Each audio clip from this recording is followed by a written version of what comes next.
Good morning, and we welcome you back to day two of coverage of the official visit of the President of India, His Excellency Ramnath Kovind, to St. Vincent and the Grenadines. This is day two of the visit to this beautiful country of ours, and we welcome you to our broadcast. My name is Dion John, and I'm joined this morning on set by Colvin Harry in his curta pajama attire. Yes, it is, right? That's what yes, it is.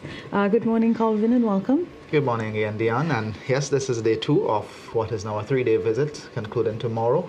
Packed day compared to yesterday. Yesterday was just the arrival and a smaller part of the proceedings as it relates to the welcome and the actual official visit.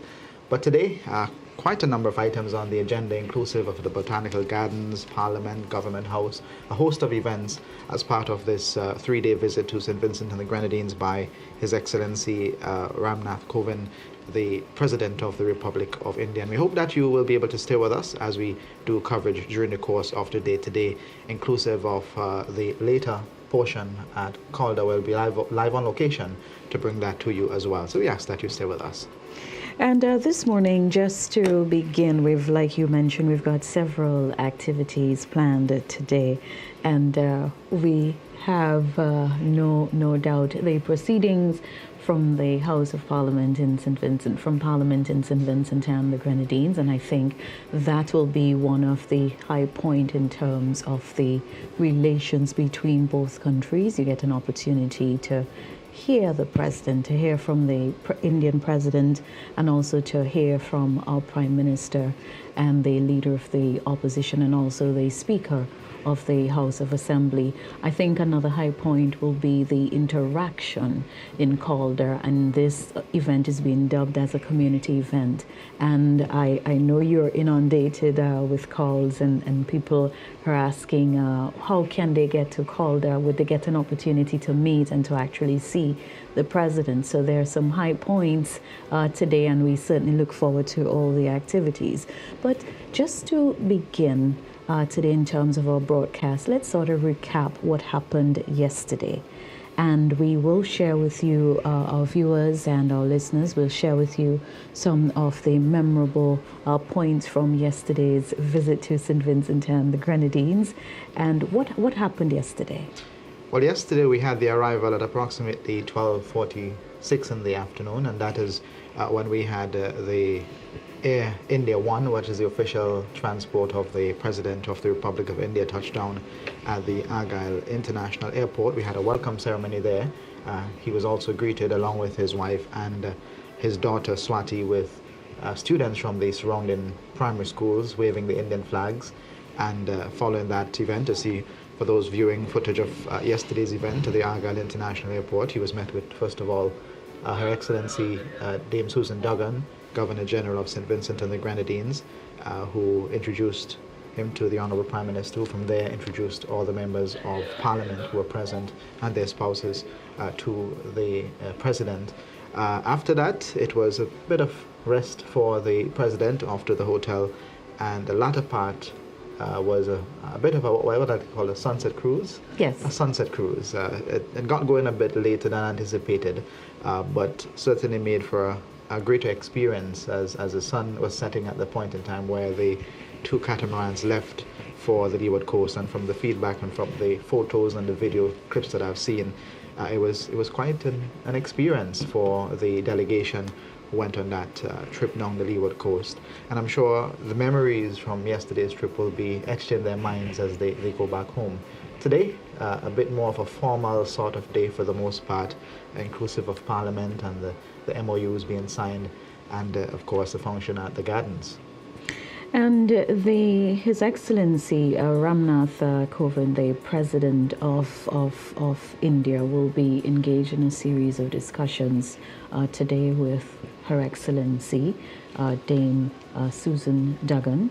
And then these discussions will then take place with Prime Minister Dr. the Honourable Ralph Egan himself, and as you mentioned, the signing of some memoranda of understanding as well.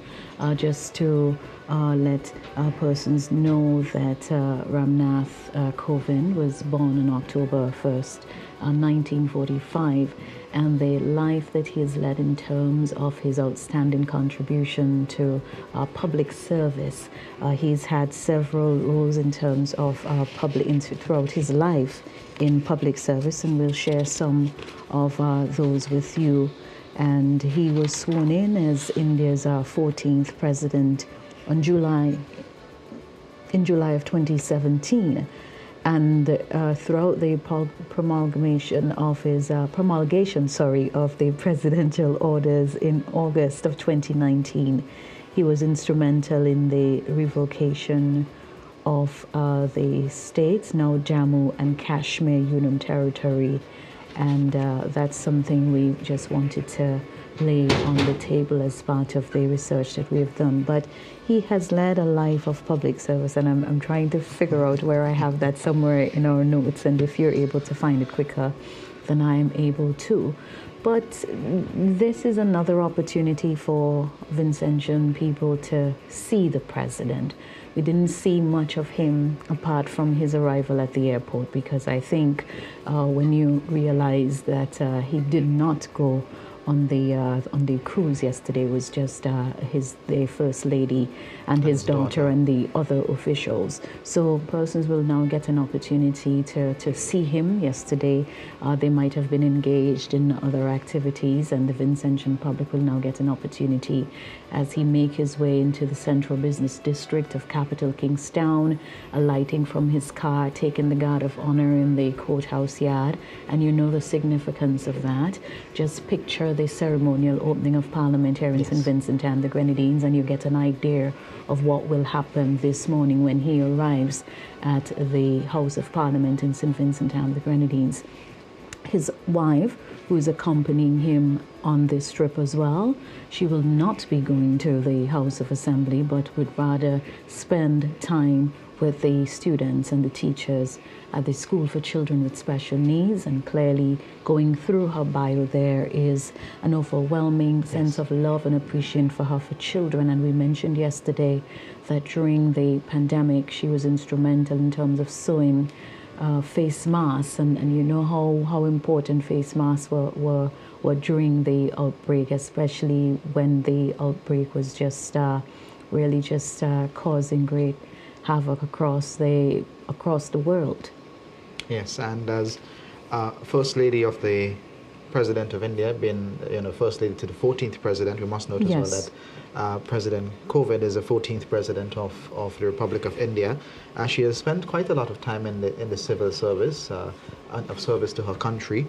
Incidentally, her ancestral homeland is actually Pakistan. Lahore, Pakistan is where she's originally from. And her time spent in service to India, and of course, as the First Lady, her duties are all part captured in this visit. Today, we expect to have some visuals from those events as well, side by side with what's happening at Parliament later during the course of our broadcast. So, as we continue with coverage, we welcome you if you're just joining us. For those who just joining in, who were with us yesterday and continue with our coverage today across the platforms, VC3 Television, also on the social media platforms of VC3 Television, the Agency for Public Information, and NBC Radio, and of course those who are joining us via NBC Radio, we say good morning to you as well, or good afternoon if it is that you're joining us from another time zone. So our coverage continues on VC3 Television, the Agency for Public Information, NBC Radio, and of course VC3 as well, their social media pages on NBC Radio, and Star Radio is also joining us for this broadcast. And I believe all the other media outlets in St. Vincent and the Grenadines at some point will be connected in one way or form or the other to this broadcast. And as my co-host Calvin Harry mentioned, we greet you and we welcome you, and we're happy that you're spending what will be most of your day with us. There are several stages and phases which we'll go through today. Just a short while, and our team is already positioned at Government House, where we will bring you the ceremonial part of it, where the arrival and the meeting of Her Excellency and the Prime Minister and the signing of several memoranda of understanding. They will also have the walk from the Botanic Gardens going down to the steps from Government House, going down to the steps in the Botanic Gardens, and then you would see the usual visit to the aviary.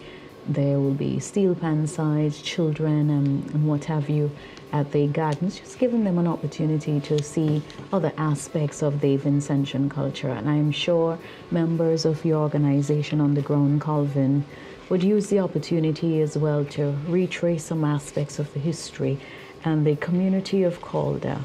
That village in the interior is definitely going to will be taken center stage at some point in time today as part of the broadcast for the remaining of that main road leading into Calder.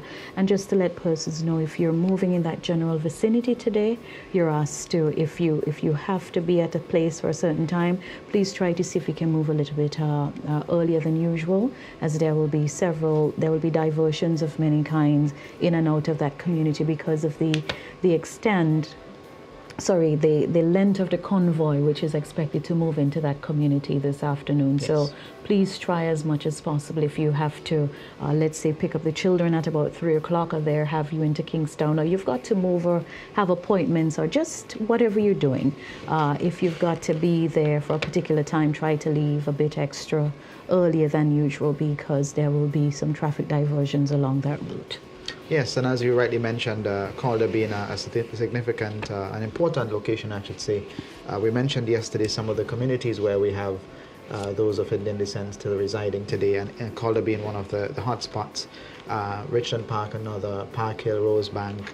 These are the general areas you'll find people of Indian descent. But as the Honourable Prime Minister mentioned yesterday, there's a well beyond a diplomatic connection with India. There's a bloodline connection, as he puts it, where the descendants of those who came some 161 years ago in 1861 came to St. Vincent and the Grenadines in search of opportunities, to gain employment, to better themselves and their families. Some 2,475 Indians in total came to St. Vincent and the Grenadines, with a total of 7 ships coming in the course of that 20-year period up until 1880.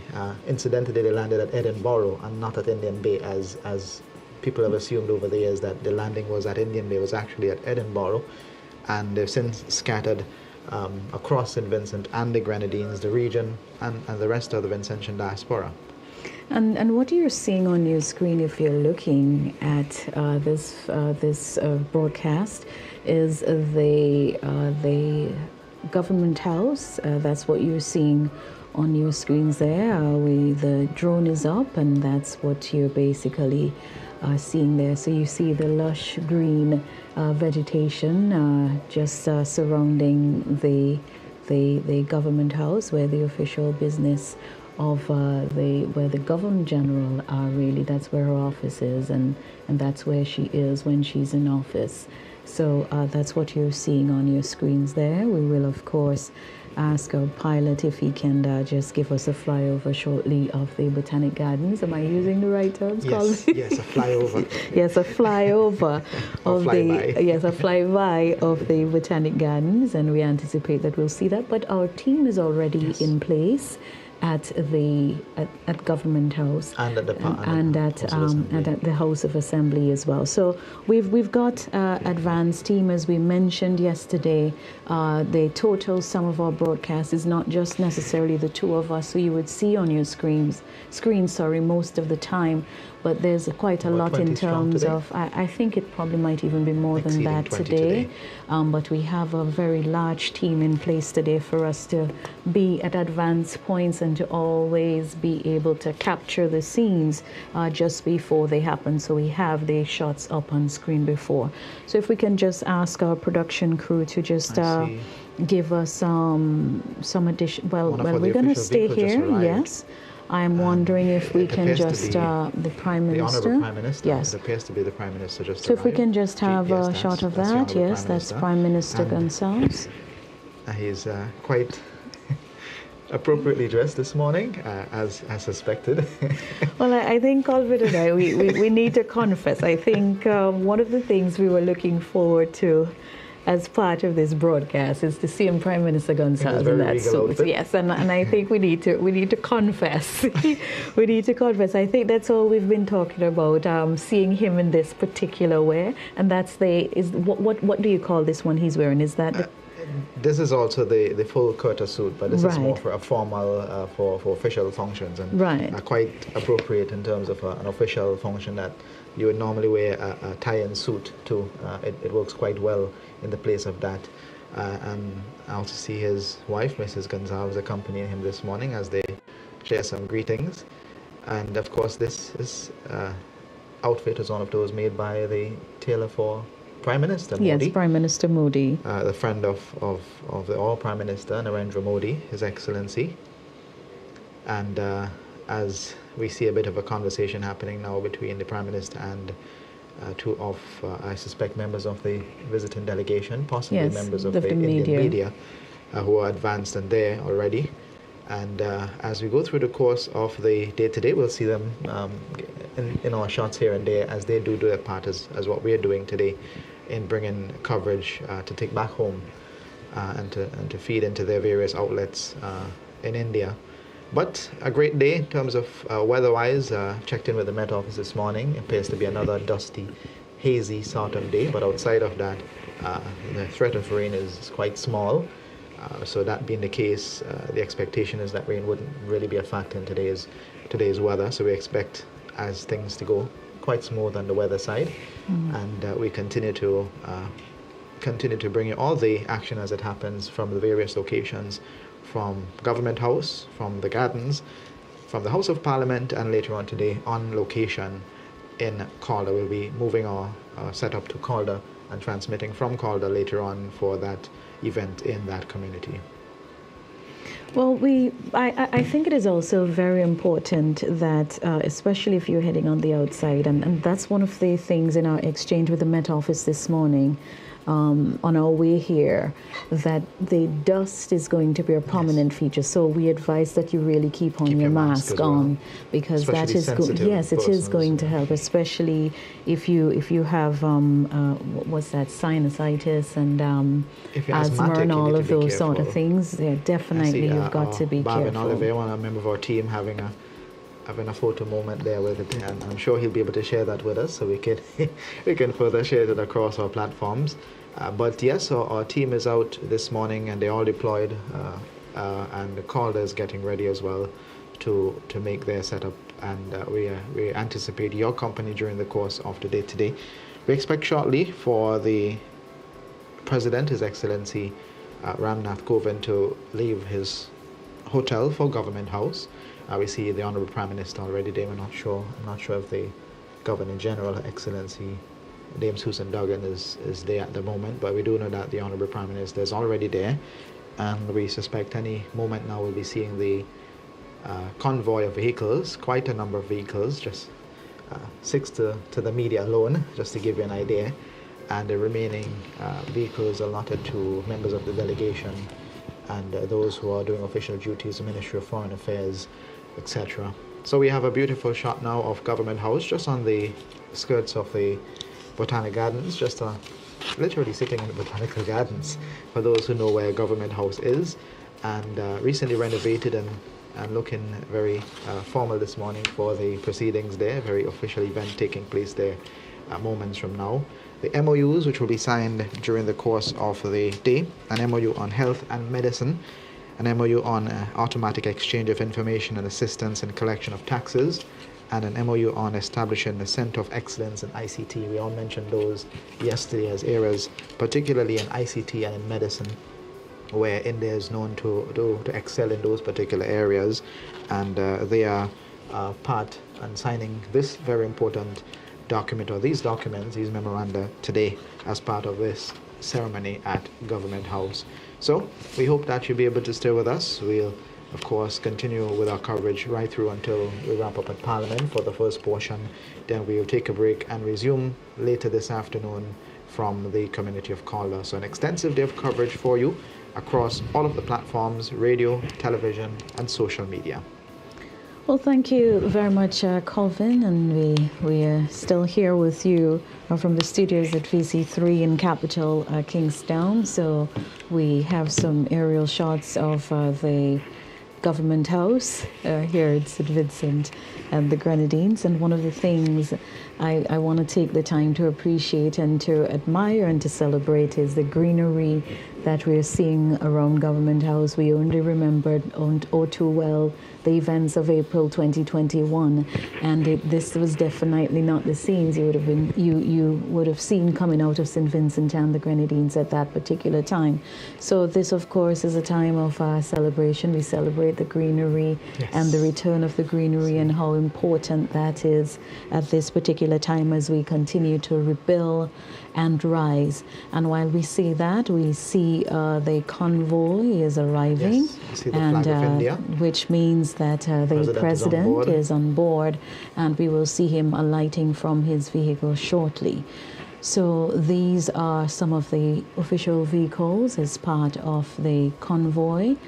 And we recognize as well the police, the ever-present police. They're always there to assist in terms of not only ensuring that the traffic is smooth, but to assist with things like parking. Of course, there's an influx of vehicles on one particular compound, so you need some assistance in terms of parking. And we see the close protection officer from St. Vincent and the Grenadines alights. He's just waiting for his signal to allow the president. And the close protection officer for the president. Yes, also there as well. And one of the things we did this morning as part of our research, when we say His Excellency or Honorable, that's akin to Shri, is Shri, it? Yes. Shri so it's in like India. Saying, right. Addressing formally. So you might hear sometimes he's addressed as Shri Ramnath Kovind. It's like an equivalent of saying the Honorable Ramnath Kovind. For those who may have been hearing that interchangeably across the various platforms, the electronic media, that is one of the references, as you would say. But as he is a foreign leader, to us he's referred to as His Excellency. And back home he is conferred on Shri, or the Honorable Ramnath Kovind, President of the Republic of India, as a full title. But from a bird's eye view, I think we have our eye in the sky, set up and ready to go for another long day. And we noticed a while ago the arrival of the presidential vehicle, and so we just want to see if we can get a little bit the ground shot. I think it is important at this particular time that once he alights from the vehicle that we're able to show that to our viewers. So we're just asking our folks in the production to see if that shot is available. And of course, every indication is there that they're working on bringing that for us. Thank you, guys. We know you're on cue and on the ball. And of course, we have to keep in mind as well that there are certain security restrictions. And getting close to His Excellency, and security would always dictate who can move where. Yes. And if it is that we have to shift a bit to allow for the proper security measures to be taken into consideration, we have to understand that as well. Positioning and camera placement and all of those are some of the key things that you pay particular attention to at this particular time in the broadcast. So that's why we are here doing what we're doing, so that the local media who are unable to physically be there because of whatever other security measures and protocols are in place, they can have access to this. Otherwise, and remember, we have the photos and the videos available to share with you, so we would make those available as soon as we are able to share those with you in terms of the production. So by later today, we should have those images for you. The India media out in large numbers, in excess of 50-something of them are here in St. Vincent and the Grenadines, and there is the shot. Colvin? His Excellency Ramnath Kovind, the President of the Republic of India, the 14th President of the Republic of India, now arriving at Government House, accompanied by his close protection officer, and trailed behind by the close protection officer on our local end. And he moves now to the hallway of the Government House, where we'll have the proceedings beginning shortly. There's a signing due to take place of the visitor's book. I believe that will be done as he enters the hallway. Photos will also be taken as he arrives as well, and there will be some private meetings, including one with Her Excellency, the Governor General, during the course of this segment of the visit this morning. And I note that His Excellency is wearing the formal wear. Yes. You observe that Yes. he's wearing the formal wear. Quite similar to what our Prime Minister is wearing. Yes, it is, of course. And yeah, it's quite nice. Of course, there are many different variants and styles, and for the females, the saris are a wide assortment of colors, and so many different shades to go with, and different combinations based on the event. And a very formal occasion, so it calls for a very formal approach to the wear in such an occasion, as a lot of photos will be taken, not just by the local media, but by the visiting media as well. That will be made available to the wider world, to the 1.3 billion who are looking on in India. The signing for St. Vincent and the Grenadines will be done by the Chief Protocol Officer and the Permanent Secretary in the Ministry of Foreign Affairs and Foreign Trade on behalf of the government and people of St. Vincent and the Grenadines. That's Mrs. Sandy Peters Phillips. And on behalf of the Government of the Republic of India, the first Memorandum of Understanding on Health and Medicine will be signed by Mr. Shurabha Kumar, that's the Secretary East, on behalf of the Government of the Republic of India. And there, of course, while most of the agreements for St. Vincent and the Grenadines on behalf of the Government of St. Vincent and the Grenadines will be signed by the Chief Protocol Officer and the Permanent Secretary in the Ministry of Foreign Affairs and Foreign Trade, there will be different persons who will be signing on behalf of the Government of India, and we'll walk you through, and that's what you're actually seeing here. I suppose the President is signing the visitor's book. Yes. At this particular point. And Her Excellency. I believe that's what just transpired, the signing of the visitor's book. I see Her Excellency, the Governor General, as there as well. The President just exchanged greetings with the wife of the Prime Minister as well. So it's on to the next portion of the proceedings. So the signing is complete for the visitor's book.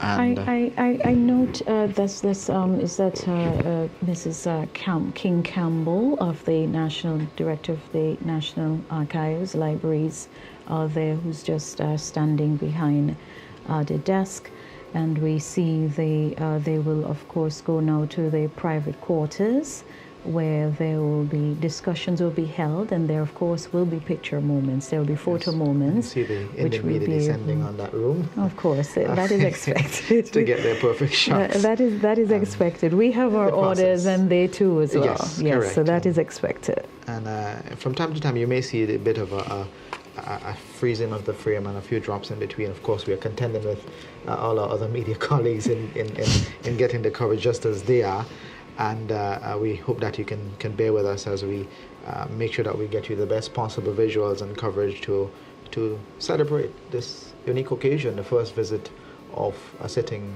President of India to St. Vincent and the Grenadines, and to Jamaica as well, where he just came from. So it is indeed a special, a unique occasion, and one that will be noted in the history books going forward.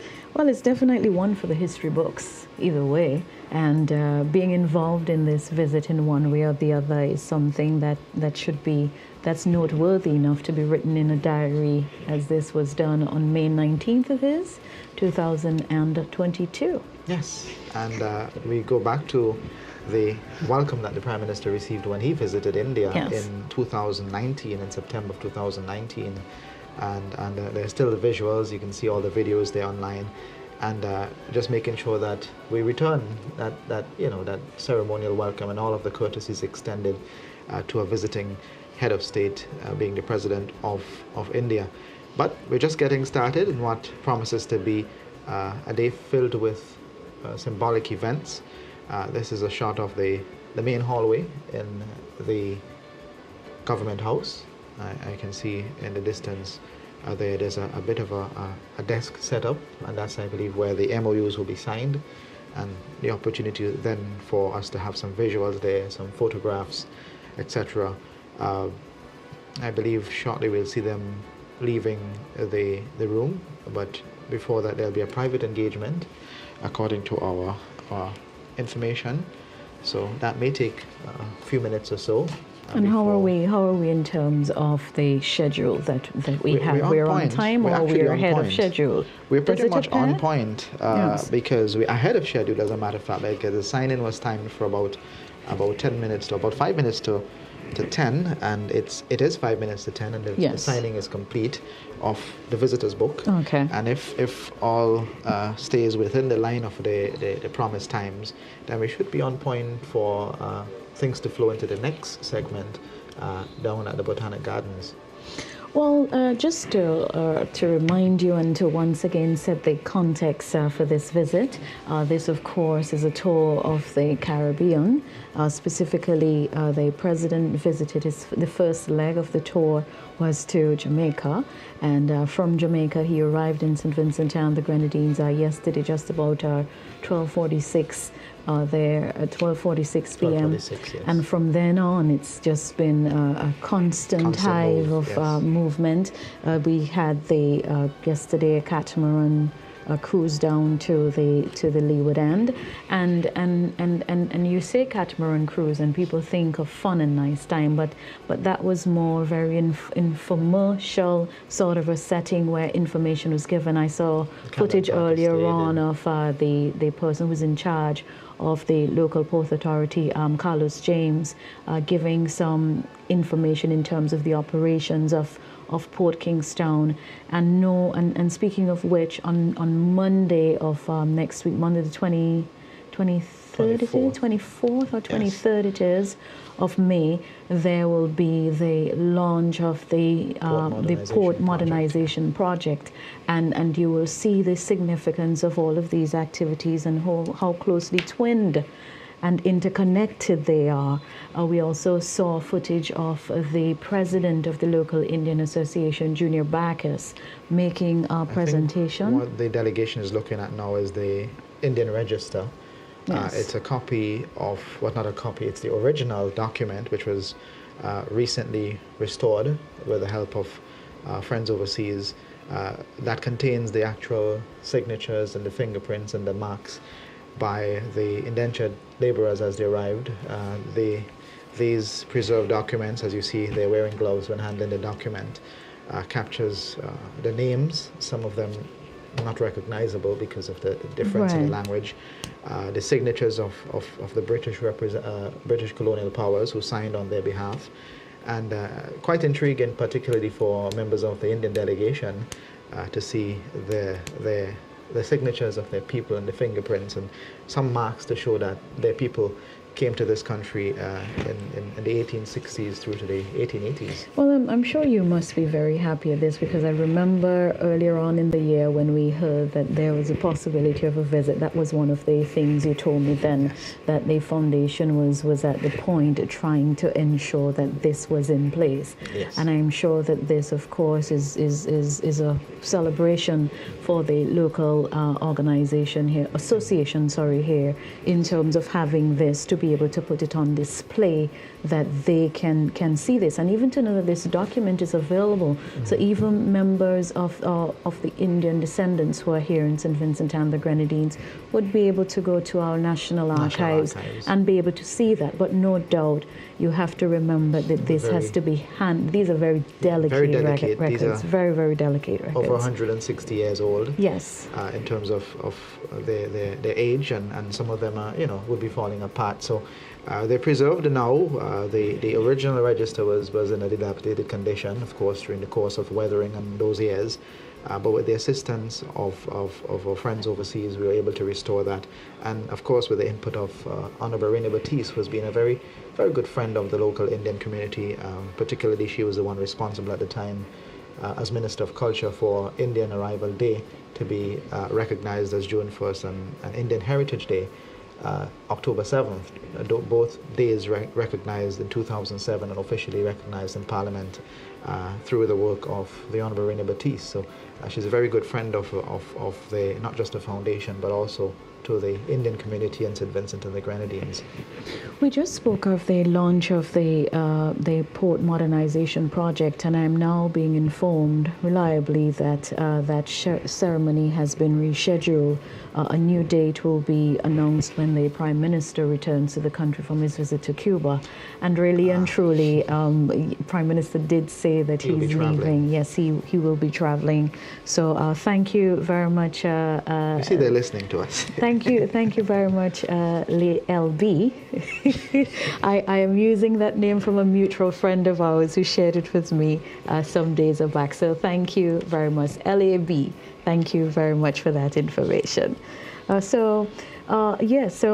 course, our coverage continues. Our cameras are stationed at the moment in the halls of Government House of St. Vincent and the Grenadines. And you know, one of the things that I'm always attracted to are the flowers, the tropical blooms. You can always look forward to that. Yes, yes, you can definitely look forward to that. And they seize and they fail never to disappoint as it relates to that. So that's definitely something I look forward to seeing each and every time. I'm just wondering if our production guys have the commercial or the ad break coming up shortly. So please stand by. We'll be taking a break in just a moment. So we just want to thank you so much for staying with us and for joining us as part of our coverage, coming to you from Government House on the morning of May 19th, 2022. Right. And as we take a few minutes break from our transmission here at the studios of VC3 Television, once again, we say thank you so much for joining us at this point in time across the various platforms: VC3 Television, the National Broadcasting Corporation, the Agency for Public Information, and we hope that you continue to stay with us. We'll be back in just a bit.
we welcome you back to our continued coverage of day 2 of the state visit of His Excellency Ramnath Kovind, the President of the Republic of India. And when we broke a while ago, we had the scenes from the Government House where MOUs will be signed in a few minutes from now. I suspect in a few minutes. Well, I can see now that the stage is set and the proceedings is well underway there. I see now the representatives of India and of St. Vincent and the Grenadines. In the back, the Honorable Prime Minister, President Kovind, and also Excellency the Governor General and the Ambassador based in Suriname, Ambassador Shankar, who is also present for this occasion. I'm not sure if we have the audio from there, and we can get. We'll get that we saw that shortly in a while. we see the signing coming to us from that location in just a bit. But we have a packed day ahead. In case you're just joining us, this is a second day of our coverage, and we continue into later today, where we'll be on location in Calder for the renaming of the Calder Road. And there's a ceremony slated to take place in that community, more of a community event, a bit of a community interaction later today as part of this official visit by the 14th President of the Republic of India, His Excellency Ramnath Kovind, and his delegation also accompanied him, his wife Savita Kovind and his daughter Swati Kovind. They're all part of the trip to the islands of Jamaica and St. Vincent and the Grenadines. Tomorrow, the President will make his way to the Grenadines, Canouan to be specific, where there'll be a private engagement there with the Honourable Prime Minister, and of course some fruitful discussions I anticipate, as mentioned by the Prime Minister yesterday, will take place on that island. And we continue to forge a greater connection with the government and people of the Republic of India, in this case on the occasion of this state visit to St. Vincent and the Grenadines, and earlier this week, Jamaica. Yes, so like you mentioned, we have quite a lot in store, and as we continue to share with you some of the facts concerning the relationship between India and St. Vincent and the Grenadines, I want to go back to a document on the East Indians and their arrival in St. Vincent and the Grenadines at Colvin. And I've always heard of the Great Hurricane, I've always heard it been described as, of 1898. And of course the volcanic eruption of 1902, and both crippled the sugar industry and the estate system, which finally broke up with that system. So we have indication that the cameras are up, and we have audio. Yes, we have audio as well, now. so let's take that in.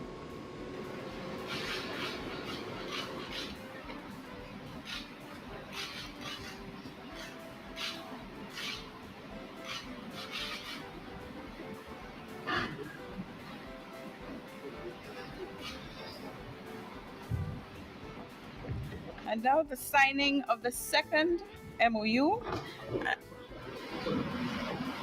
after a photograph.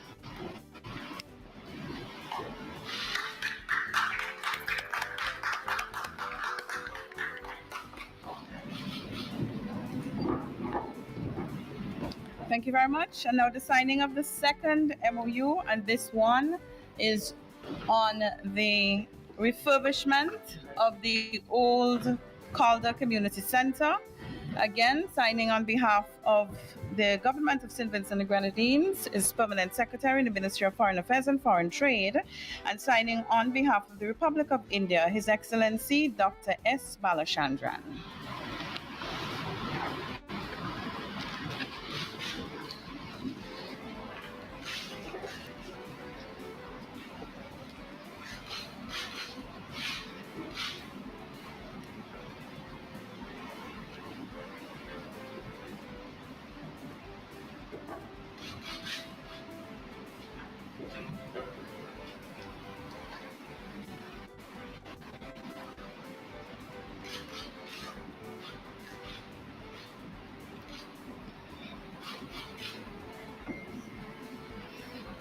And as we did with the first one, we'll now have a photo.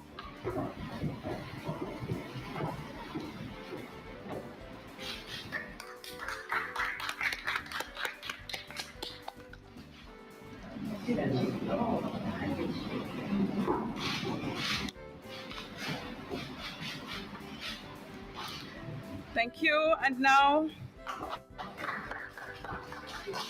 an official photograph with the delegates, and I ask for the assistance of the protocol teams on this one for the official photograph.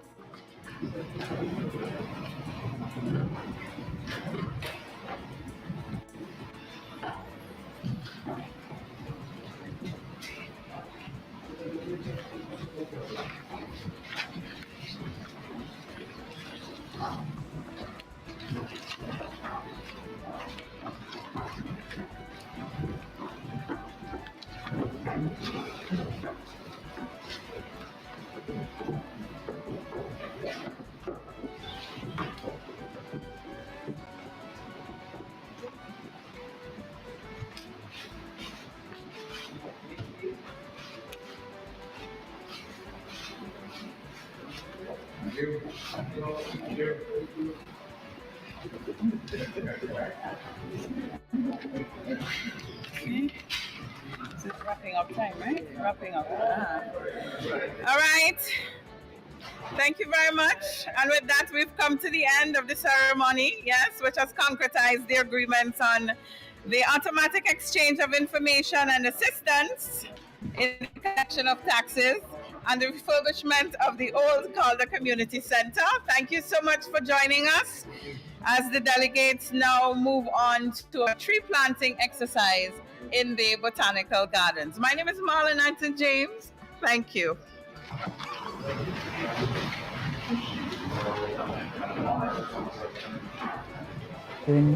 Okay, so we're back with you, and what you've just witnessed or just heard is the signing of memorandum of understanding, the first on health and medicine, the second on automatic exchange of information and assistance in collection of taxes, and the third, the establishing a center of excellence in ICT. But we have also heard of the MOU on the refurbishment of the old community center at Calder as well. Yes, and I see in our shot there the Honorable Prime Minister introducing His Excellency to Dr. Bharati Datta, who's been in St. Vincent and the Grenadines for decades, and as a medical doctor, pediatrician, and appears to be quite a celebratory moment as they share some greetings there as we get ready for the next item on the agenda, as we move to the lush green scenery at the Botanic Gardens. In a few minutes from now, we continue to bring you all of the footage from the various locations. Her Excellency now leading the delegation out of the Government House, and I assume that they'll trek down to the gardens on foot as they did for the royal visit. Yes, there's a strong possibility that would happen. While we're not sure, we're assuming it is. But whether it's done that way or they use the vehicles, our team is already positioned and in place to ensure that we bring that part of the coverage to you.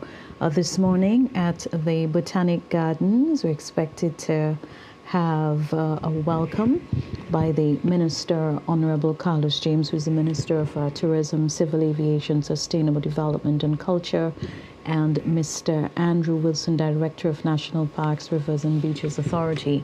And by virtue of them being there to welcome the visiting delegation, the Minister, Carlos James, is responsible. The Botanic Gardens, the care of the Botanic Gardens falls under his ministry. Yes. And Andrew Wilson, in his capacity as the Director of National Parks, Rivers and Beaches Authority, will be there to welcome them as well. It appears that he will leave on in the vehicle, and it does appear that that is what will happen. But we will keep our eyes trained and focus on that as we see Her Excellency shakes his hand once more, and he gets into his vehicle. And we see the necessary arrangements are now being made for the close protection officers and the other security personnel to head out as part of the convoy, which will no doubt take them to the Botanic Gardens, the oldest in the Western Hemisphere, which houses the sucker of the original breadfruit tree plant, brought here by Captain Bligh, sailing on the Mutiny of the Bounty. And we will be at the gardens. The garden is just, in fact, probably a minute or two away. So I There's think so they'll be much using at the all. main entrance in this case. And we will see the picturesque gardens as spin around. The children will line the gardens, if we will see some aspects of that. And the India white sandalwood tree will be planted here this morning. I understand that's a tree that smells very well. Yeah, that from what I've read, it's something that when you see it, you also smell it. It's a very fragrant. It produces a very fragrant flower, and when it matures, that is. But of course, a very small plant will be planted this morning. I see some visuals now from the entrance to the gardens, the top entrance, which comes down from Government House. As you rightly mentioned, students from various schools with the flags of St. Vincent and the Grenadines and the flag of India, also lining the walkway down to the main gathering area where the tree will be planted. Quite similar to what we experienced, what we witnessed rather, with the royal visit some weeks ago. The children themselves look forward to this as well, because I'm not sure if it's so safe to say the children will have bragging rights, but the children will no doubt go back and be with their classmates and celebrate, and the teachers will no doubt explain the significance of being at the garden this morning and how important to that. I believe the teacher will take out the map and show them where India is positioned on that world map. You know that map that is positioned on and you spin. You know that, right? Globe. Yes, that's the word, the globe. Yes. And I'm sure that the teacher will point out where India is, and when they return to the class would say, then can you tell what happened this morning at the gardens and so forth. So we expect all of this. You know what it's like being in a classroom setting to see all of that. I recognize the children of being at, but what school is that? Is that the Stony Ground Primary? Looks like the Kingstown Government School, or Lodge Village Primary. Yes, Lodge Village Government and the School. Stony Ground, which is now the Kingstown Government School. It's there so far. And they are aware of the attention that they're getting, and they will definitely be on their best behavior more than ever here. The teachers are watching as well. The teachers are watching, and everyone else is watching. If you're not there, they're watching via TV anyway. And you mentioned earlier the pointing to the actual country of India on the map. It's not a very large country by land size. It's 2,973,000 square kilometers in size, but in terms of population, it's 1.3 billion with a B. Yeah, but I don't know, how do you make the difference by saying it's not large in terms of land size? No. I know. It depends on what you're comparing it to, right? So you have to put that in right. You have to put that into a particular context, because how do you say that to me coming from a square mile of 150 kilometers? Now I look at you as if you're crazy. Well, we see now the official transport of His Excellency. I believe the Prime Minister just behind. We saw footage a while ago of him leaving the Government House. So a bit of a change compared to what we saw with the royal visit, where they're using the main entrance and the President arrives through that entrance. Well, you're dealing with a totally different dynamics. Again, the President is more older in years, and you would have an appreciation for that. Yes. And I think rightly so. And you have to take every precaution. It's very warm you have to take everything into, it has to be viewed as a whole, the contending with the heat, and of course coming down the stairs as an elderly man. And it's a lot of stairs coming down. It is a lot. It is a lot, and I won't even attempt that today in a day like day that is so very hot. Warm, dusty day. I would try to avoid that at every cost. All right, as we await the further visuals from the Botanic Gardens, where this symbolic occasion will take place, the planting of the tree, which will signify another important milestone in the connection between India and the St. Vincent and the Grenadines. The India white sandalwood tree is what it's commonly referred to as. It's internationally known as. but the scientific name Santalum is album. Santalum album is Yeah. the scientific name. Generally, the scientific names are difficult to pronounce, but this one is not one of those, fortunately. And today we'll see this tree being planted at the gardens, and maybe down the line, the visit of a future president of India, they'll be able to see that as a mature tree with the flowers, the beautiful white and different hues in terms of the flowers and the fragrance that comes from that tree. Well, this tree has been transported from India for them to get to plant it here today. And I am tying that into the conversation you started a while ago. So there would be a plaque which will reflect the date of when it's planted, the name of the tree, scientific and its common name, and who it has been planted by. You just made reference to the fact that a young president coming sometime down the road may just be able to look at that. But you go back to the visit of the royals, the Countess of Wessex, and Prince Edward it is, right? Yes. They were able to go back and look at the tree, which they planted in 2012. So the history is repeating itself, and once there's signage, you always have an opportunity that you can go back and review and see all of that. So the labeling is there, and the president is now meeting with the little ones. I see he is admiring what you call it, the hairstyle or a plait, and he's holding it up. Yeah, there's nothing. Yeah, he's holding it up. I think he did indicate that he wanted to meet specifically with the children, that he wanted to see the children. Like his wife. Yes, he wanted to see and meet with the little ones. And of course, as he walks by, they're waving the flags of St. Vincent and the Grenadines and that of India.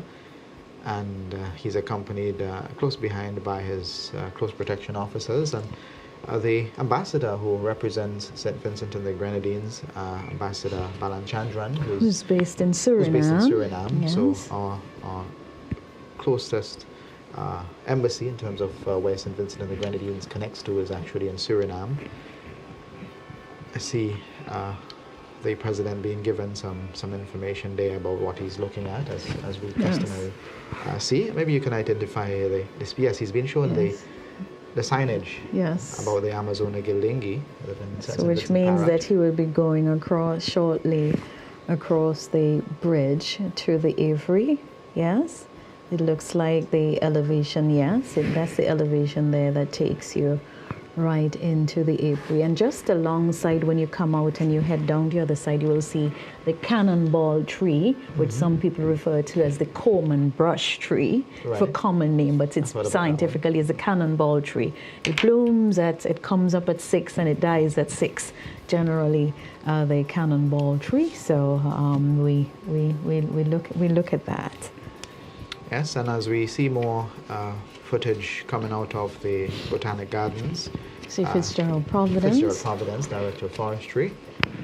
And I suspect he's been told all about the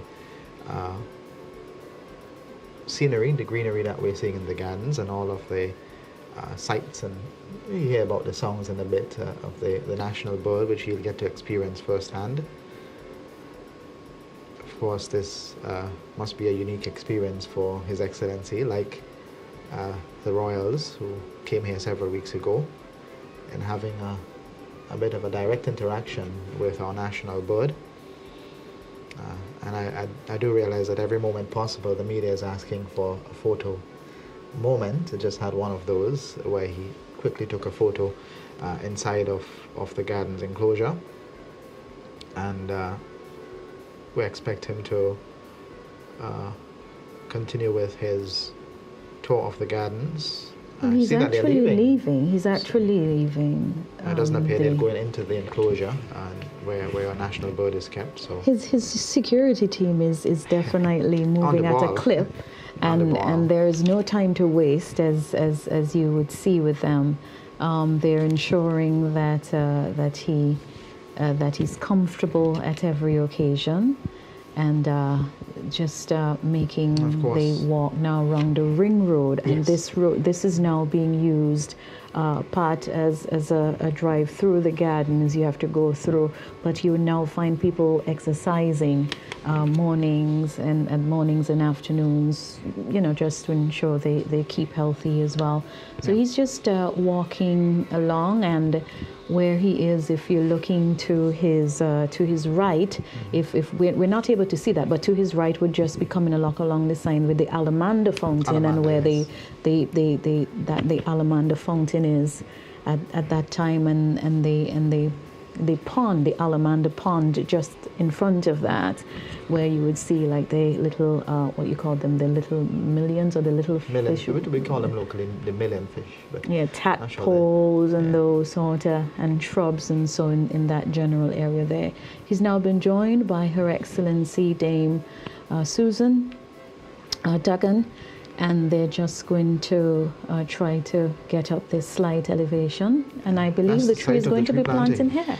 And interestingly enough, this particular tree is considered sacred in India, particularly to the Hindus. There's something produced from it called sandalwood oil that is Yes. extracted from the mature plant, and it's considered a very sacred plant in Hinduism. And it's concentrated in Southeast Asia, particularly in India, and hence the reason it symbolizes the people of India. And the flower quite fragrant in its mature stages as well. So in the future, maybe when you go through the gardens, you'll be able to experience the true fragrance coming from this plant when it matures several years from now. And you'll be able to know that because there will be signage around it. And one of the things you would note when trees are being planted like this by visiting dignitaries is that the trees are generally placed in the hole already, the hole that's dug, and you basically ceremonially would just take the shovel and take the sod and just basically cover it there. So we see that his hands are being cleaned at the moment as Her Excellency continues with having a discussion of some sorts with him that we would not. And I don't think it is the intent for us to hear. That's a private exchange, more or less. And we see the other trees in the garden, that the one that they're standing directly in front of, that tree name, I think is the pine. I can't remember that one, but it has something to do with pine. And over on the other side of that, you would have the traveler's palm. So that's where the traveler's palms are in the gardens. That would be to His Excellency's right. His right, yes. Right, there you will see the the traveler's palm over in that area. And then in that end, you basically travel down now to what is the Lover's Lane. And we're not going to forget that name at all. The Lover's Lane, or the Hibiscus Lane, that generally takes you down to the other end of the garden. So let's see from where they're going to go at this particular point. I see the Honorable Frederick Stevenson also now joining in on the delegation. Some conversations happening between His Excellency, His Excellency the President, and Her Excellency the Governor General. And from here we'll move to close off the happenings of the gardens, because this is a symbolic part of the gardens, and then we move to Parliament. But there's a bit of a cultural showcase that is expected as well, and that's why they're remaining in this position. As our camera pans out, you see the dancers getting ready to put on their piece. And their dancing shoes? And their dancing shoes. Yeah. Well, I don't think are they wearing shoes? No, they're standing on the grass, and that in itself is such an exhilarating feeling to be standing on the fresh grass. Oh, tell me about it. Except if you're allergic to it. Yes. Yeah. But quite an experience, I'm sure, for the students. And I did see some of those photos from the airport on social media with the parents sharing them and saying what a memorable day it was for their sons and their daughters to greet the president and share a photo. But the dance piece is on. I'm not sure if we're getting there's an audio that we'll get from there in terms of the musical accompaniment, but they are dancing to some sort of music. And as we continue to witness this piece from the Botanic Gardens, we of course have in line next another major event, the address to Parliament, a very formal ceremonial event as we have with visiting delegates. And we had that recently, at least twice within the last year or so, with visiting delegates addressing or appearing at Parliament. And which one today, can you remember? The royal visitors. And then, isn't it President of Ghana? Ghana. Oh, that was several years ago, right? Yes. So I think and President of Ghana and Taiwan. And Taiwan, yes. We had that several years ago as well. Those were two presidential visits in the most recent times.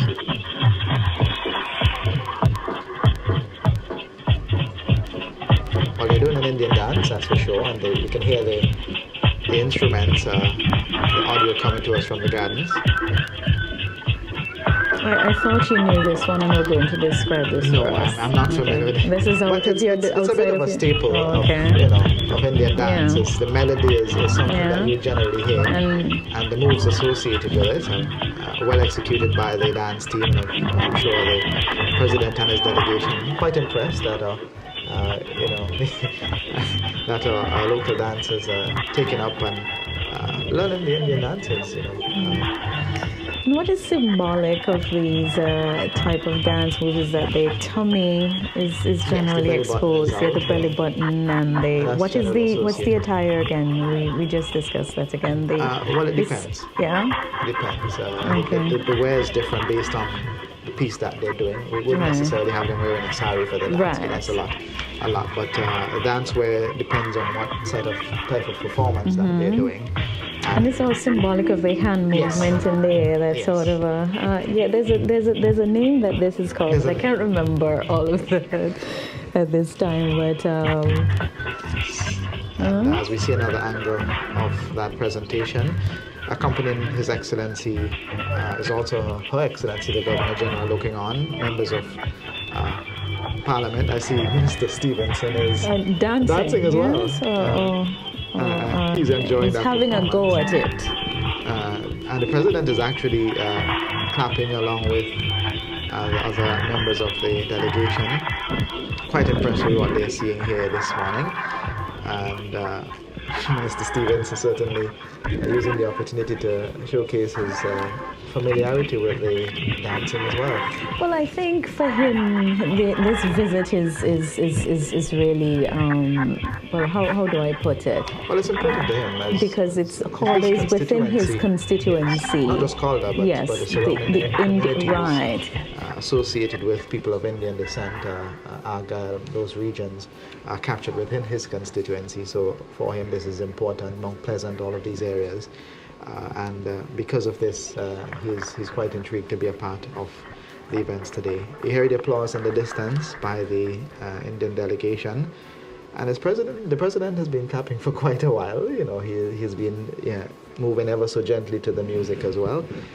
The pictures, it's now time for the photo moment. So they're having an opportunity to share another memorable moment, like the students from yesterday, with the president and his delegation.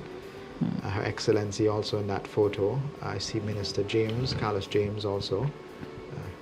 Ambassador Balanchandran, who is there as well, sharing the opportunity to have a photo taken. Of course, he's been on the ground for the last couple of weeks, working behind the scenes. A lot of logistical work, a lot of logistical work to do in something like this, especially with the Foreign Ministry. They've had their hands full for the last 2 weeks in arranging for this visit, security, etc. And as you'd imagine, the culmination of all of those efforts yesterday, today, and tomorrow.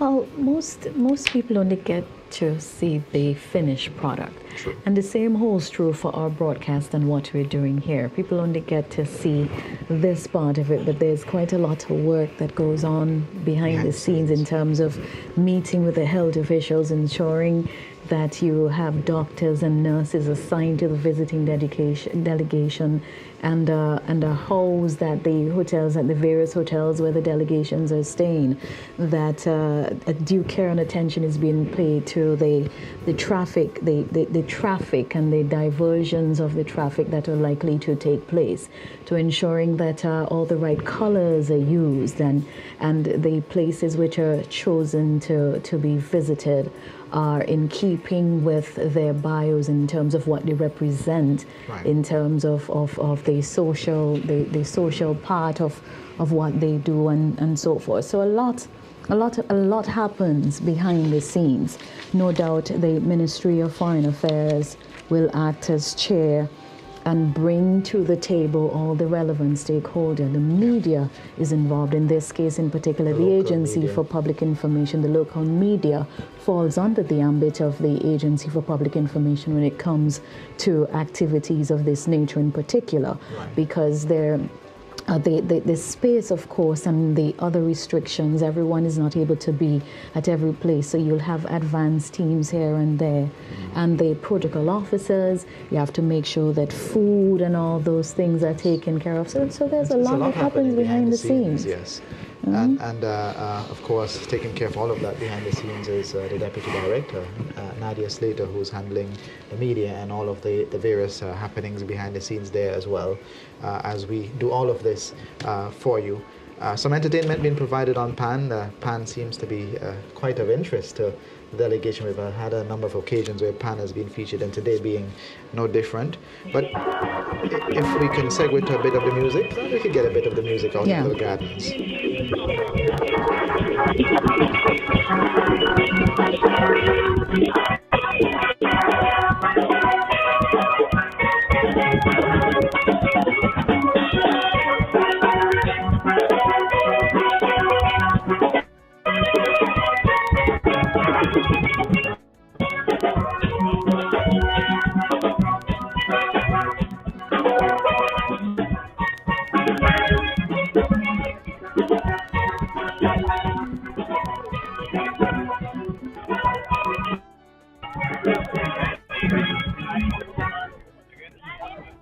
I am not sure.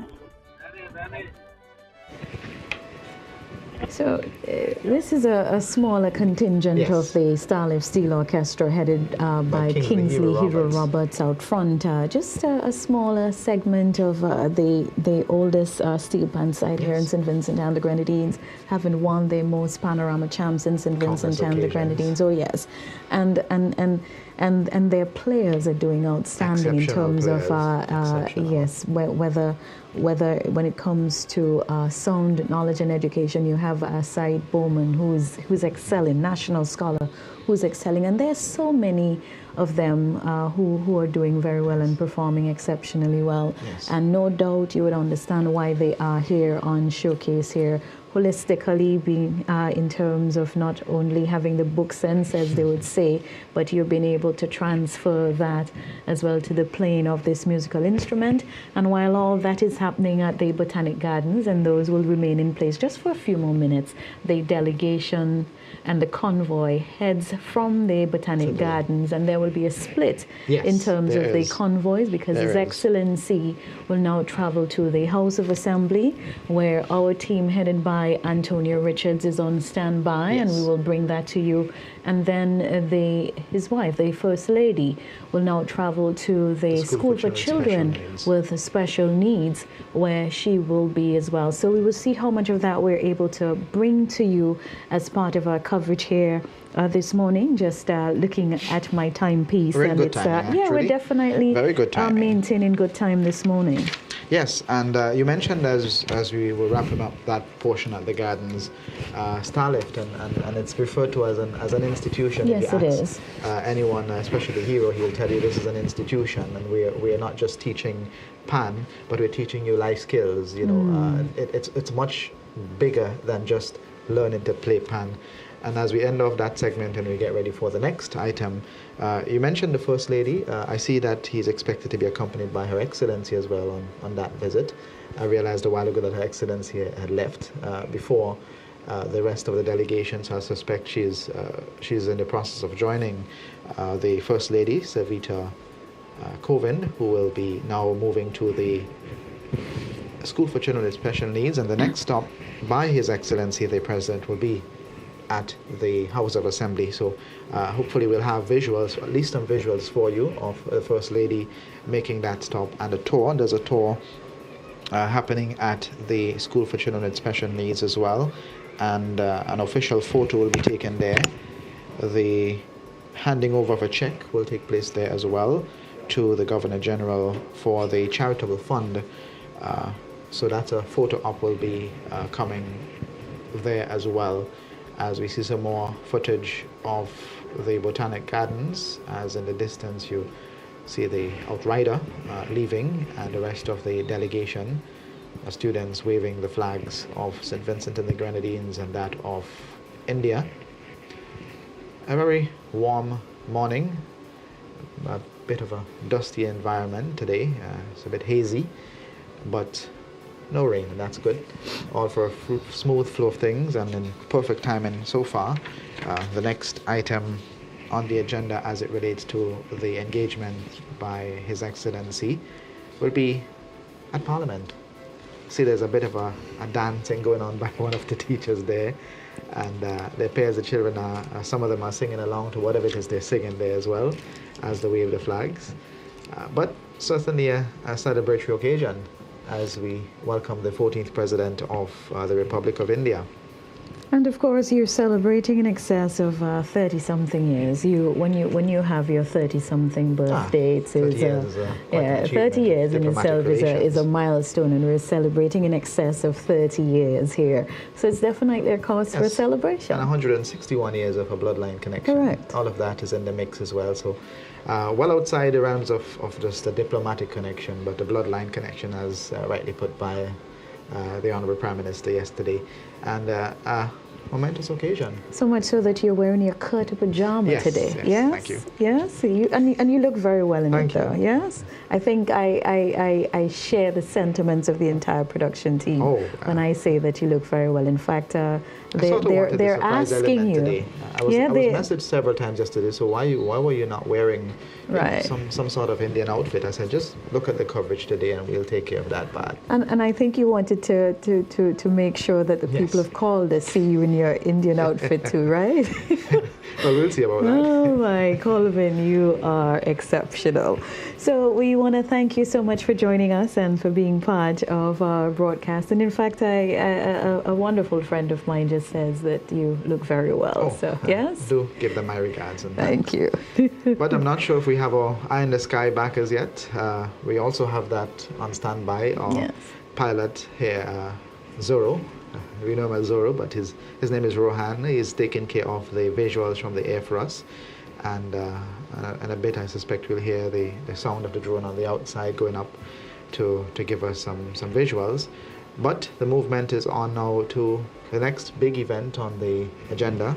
Parliament is always a very formal, ceremonial event, so we expect no difference today with this, and we look forward to the address by the President, which we'll have for you broadcast across all of the platforms as well as part of our coverage here today. Later today, we're headed to Calder at that ceremony expected to start at about 4:30. But of course, if you're making your way there, it's wise that you do so well before, because of the diversions of traffic and of course the security measures in place on this occasion. It's a community event, and all part of the experience today. Well, what we want to do quickly is to take in a word from our sponsors. Well, not so much our sponsors. We just want to take a quick commercial break, but have to make sure that our production team is able to take that break at this moment. There are so many things that's happening behind the scenes here and ensuring that we're ready for you. And it doesn't appear that they'll be able to do that, so we'll just have to continue at this point. But we're getting ready for the transition nonetheless. Yes. And I look forward to this part of the broadcast, seeing the guard of honor. So then this is now going into what is considered the central business district, the heart of Kingstown, opposite the vegetable market in Kingstown. So you expect that the market vendors and all those persons who are in that general area, the people from the stores in the nearby vicinity will actually come out and witness all of that. Yes. As is normally the case when we're doing the guard of honor in the yard of the courthouse, when it's budget time, we would see them and make reference to them standing on the top of the market, standing at the top of Carrez and at the outside of the magistrate's court there, what have you, across by Building and Loan. You see people peeping out at their windows, and generally on the streets. That area is a hive of activity, being basically the heart of Kingstown, the central business district, and there's quite a lot of movement is anticipated around that general area there. Yes, and we started earlier by telling you about the bloodline connections. Yes. And there's a particular important, phases, right, I should say. There are phases of that journey by the Indian immigrants to St. Vincent and the Grenadines, which started in 1861 with the first arrival. It was also the beginning of the indentureship system. The estates were consolidated between 1862 and 1865, where there was a bit of a revival of sugar in the 1870s, which led to the need for more laborers to come into the picture. As sugar declined, so did the need for other workers or other indentured laborers to come in. And between 1850 and 1885, yes. It marked the end of the system and the last arrivals. In addition to that, there was also the arrivals of the Madeiran to complement those that were there, which can, is another part bit of the history. Line. Yes, the Madeirans who came here in the 1860s as well to complement those who are already here. So it's a very long history of connections there, bringing into focus the Madeirans who are also part of that journey as well over the years. And this afternoon, the community in Calder will have an opportunity to interact. I'm not sure how close, obviously security reasons, but an opportunity to interact with the President of India on this occasion.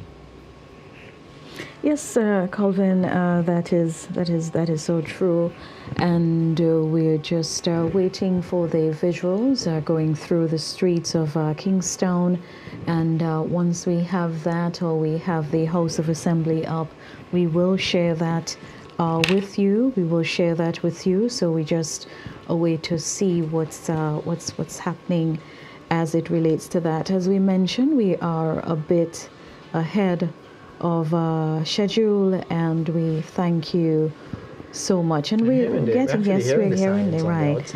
And I'm just seeing the orange bottle brush hybrid tree, some images of that in the gardens. That's where the vehicles were parked, just in the Botanic Gardens, and it's actually blooming a lot at this particular time. So thank you very much. I should probably say correspondent Flavia for sharing that with us. Thank you so much for always joining us and for being a part of our broadcast. And the document I was quoting this historical information from, incidentally, the author is listening, and he just asked me to make a slight correction. What's that? The Madeirans arrived in 1854. I think I said 1864, so it's actually 1854, and as part of that, whole cohesive working together in terms of the labor force. Won't you want to say who the author is to give them credit at this time? This information was compiled by Lenroy Thomas, who is based in Turkey and who recently released a book capturing the experiences of our Indian elders, those of Indian descent, across St. Vincent and the Grenadines. This article was one that was written by Lenroy Thomas and published in 2006. Documenting the historical connections between St. Vincent and the Grenadines and India as well. So thank you very much for Lenroy Thomas for sharing that with us for our preparations today. And we do thank all those persons who are checking in with us and filling in the gaps as we go through. Not many gaps, I must admit, but we want to thank you for your feedback, and just to let you know that we appreciate more than ever are your comments and your support at all this time. And we just see they're just arriving. Her Excellencies at the School for Children with Special Needs, where they're meeting with the principal at the School for Children with Special Needs. Her name escapes me at this moment, but I'll tell you that very shortly. But she's Her Excellency is accompanied by Captain Philip Cambridge, the ADC. And this is also an opportunity for the First Lady to interact firsthand with the children at the School for Children with Special Needs. She has a very special place in her heart for children, and we mentioned that during the course of our broadcast yesterday and today. And I'm sure that she will cherish this moment, spending time with the children at that school. And while that is happening, on the other end, and just on the other side of Kingstown, we're getting ready for Parliament. And we see the Katian Bano Scott, the Cabinet Secretary, is now at the entrance of the School for Children with Special Needs, speaking along with Permanent Secretary Catherine Joyett, it looks like, and the Director of Foreign Policy, Mozart Carr, now speaking to Captain Philip Cambridge, the ADC, to the Governor General, and just some sort of a discussion or exchange. They're supposed to have a tour, so I suspect it's related to the tour and what will happen on that tour.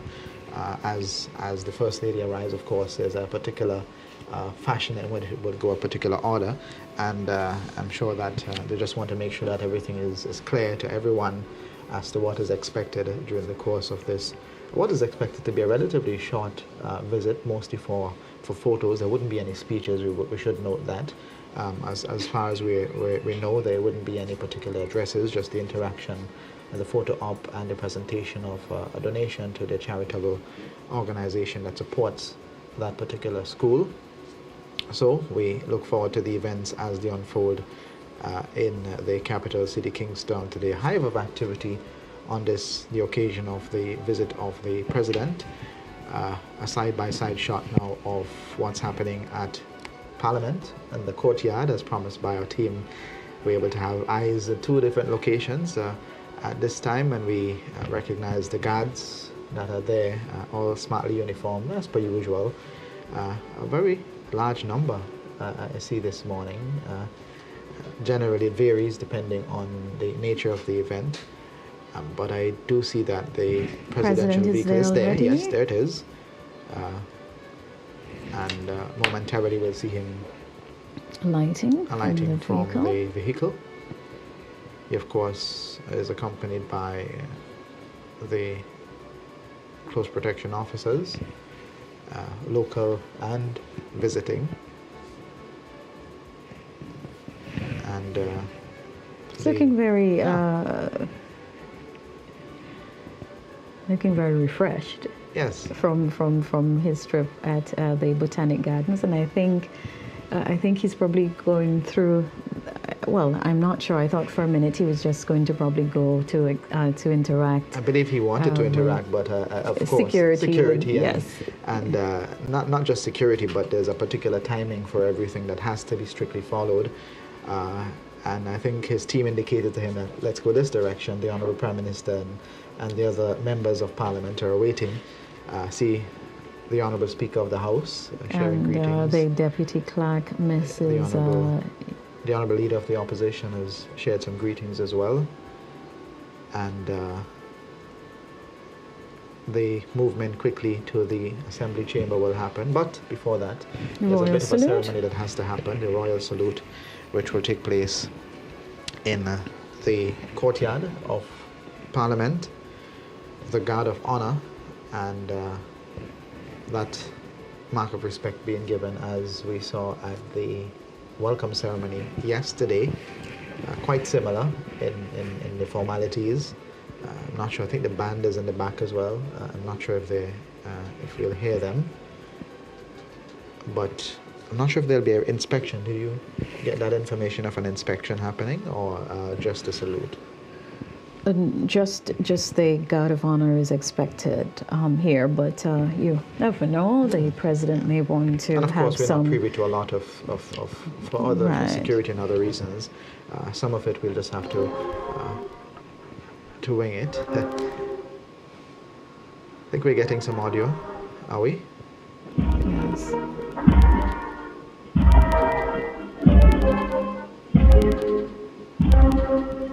Sounds like the national anthem of India.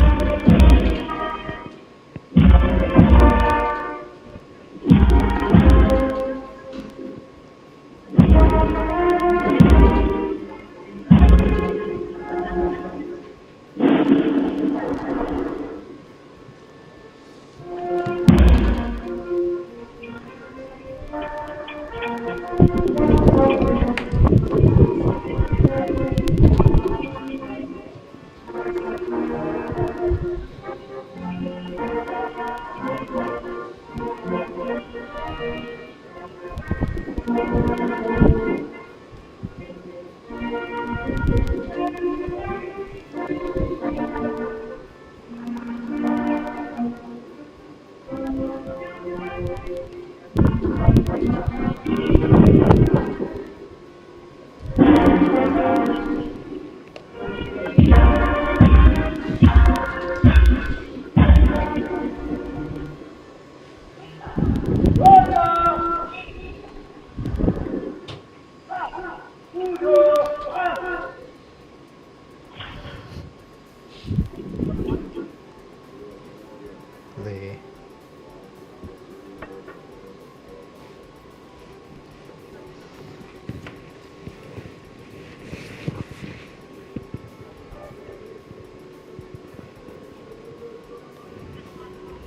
as we look at the visuals from the courtyard of the Assembly Chamber in Kingstown, the House of Assembly, the guard of honor being completed by the members of the Royal St. Vincent and the Grenadines Police Force.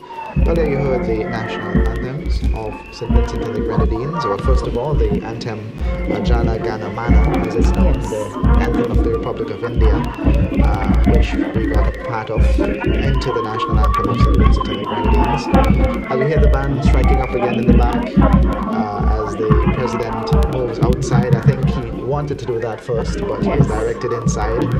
And he'll now move outside to greet those who are waiting on the outside. Children, and this is the children. He was gravitated to go across to greet the he children. asked specifically for the children, and the children are there, and he's definitely waving to them as the traffic on that comes to an immediate halt for that to take place.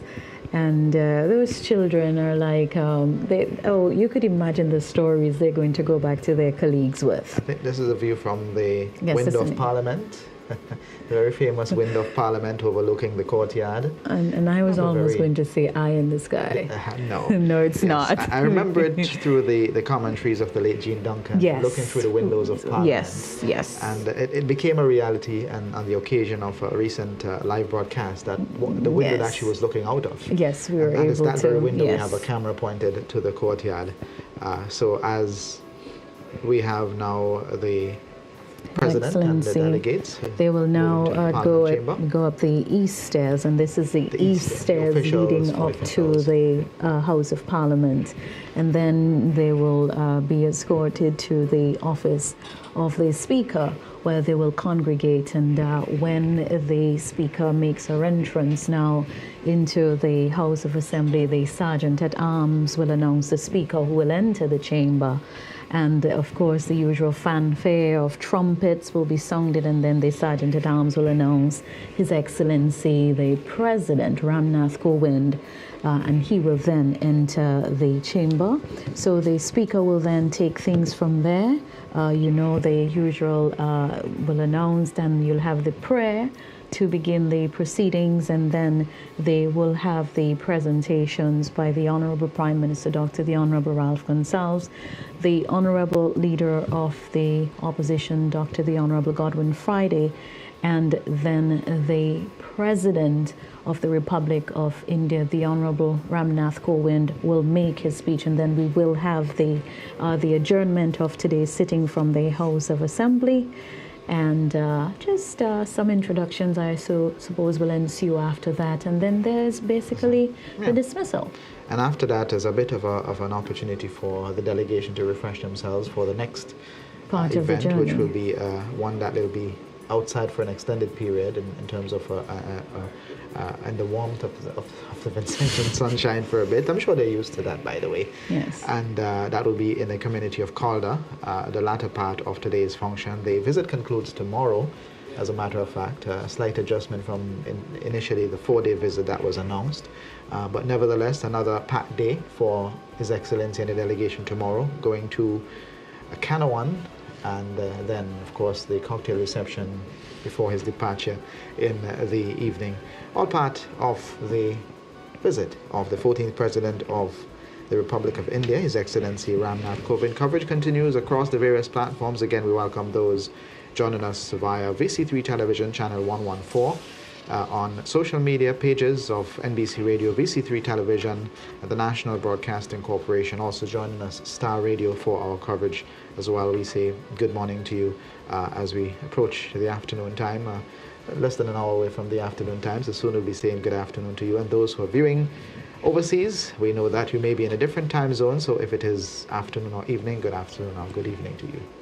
I think earlier on I was making reference to the involvement of His Excellency in public service, and for some reason I couldn't find that part of the note, and I'm just going back here, and it's a good time to do it now that we're about to hear him for the very first time since he arrived in country. And it says here that he was actually governor of Bihar before being appointed as president of India. And the president is the second to assume the post of president of India, and he practiced at the Delhi High Court as well as the Supreme Court of India till 1993. In 1994, he became a member of Parliament, and he was nominated by the ruling NDA for the post of president and won comfortably, as we said yesterday, in 2017 on the 25th of July when he became president. And he's actually the first member of the BJP. We hear about it on the news, the Bharatiya Janata Party, the BJP, who has become president. And of course, creating his point in history as well for the others who would follow. We have some shots now of what's happening at the School for Children with Special Needs. Looks to be the arrival of First Lady Savita Kovind, and of course, accompanied by her very capable assistant, the close protection officer, who's quite stern in her executions, we've noted. Her daughter's there as well, Swati. Swati is dressed in what appears to be the white sari in the back. Which was the ceremonial where you wanted to wear today, I am told. Which the white, I should say the white, the male version, right? I should say the white. That didn't quite work out, so right. So here I am. But the First Lady greeting those who are welcoming her at the entrance to the School for Children with Special Needs. Of course, mentioned being accompanied by other members of the delegation. We're not able to tell you who they are, but we know they're members of the delegation. But we can tell you for certain that her daughter, who is just trailing behind in white, is also part of that visit, and accompanied by the representatives of the security detail and, of course, our local representatives in giving the tour of the school. We continue to see the visuals there. Her Excellency, the Governor General, joining the First Lady for this tour. And momentarily we'll head back to Parliament for the actual commencement of the proceedings there. The First Lady being shown the classrooms of the School for Children with Special Needs, and the daughter seems quite intrigued by what she's seeing, the decor in that particular room. Oh, these children are huggers. They are huggers. I so love this. They are. And they're excited. Oh yeah, they're huggers. The excitement is and they're going to hug there. every member of that delegation. Mark my word. I'm not there, but I'm sure that our camera guys, our videographers will be able to attest to that. They are going to hug every member of that delegation today. Yes. And I see the First Lady sharing a few hugs as well. And Savita, and Swati rather, the daughter of the President and First Lady. Of course, these are all great photo ops for the visiting media as well. These images are being beamed across the globe back home to the over 1 billion that are watching on across the platforms in India as well. And quite a memorable moment, I'm sure, for these children. And Her Excellency seemed to be quite enjoying the moment as well in the exchanges and the interactions. And a photo up I see with Swati and a so big sweet. hug, a bear hug. being shared with Swati and Her Excellency moving forward as well to have a closer interaction with the children. We continue to bring you coverage across the platforms as you see the visuals for those who are looking on, those who are joining on radio, really missing out on the on the visuals, but we ask that you too stay with us. You may not be in a position where you can look at the live stream or channel 114, but we'll try to describe what is happening to the best of our abilities and to give you an idea as to what is happening on the television side. But the excitement is certainly one that we can speak of, looking at the visuals coming from the School for Children with Special Needs.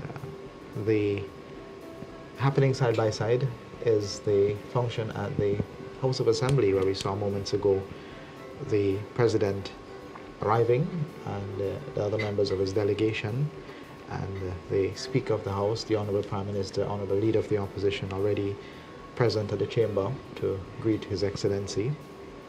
And it is expected that shortly, according to our planned program, that event will begin. And once they begin, we'll take you across there for all of the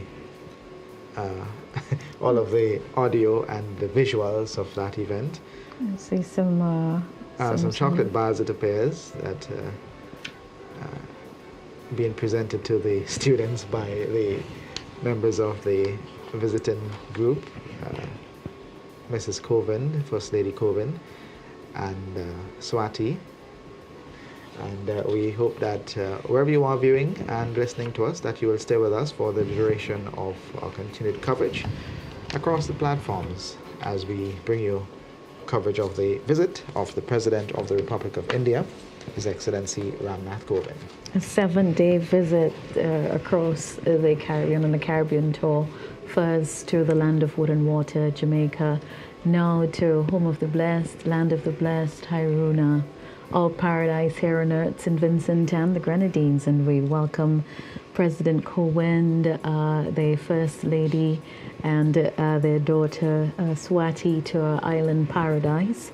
And I'm sure seeing aspects and the beautiful Grenadine Islands that will definitely top things off.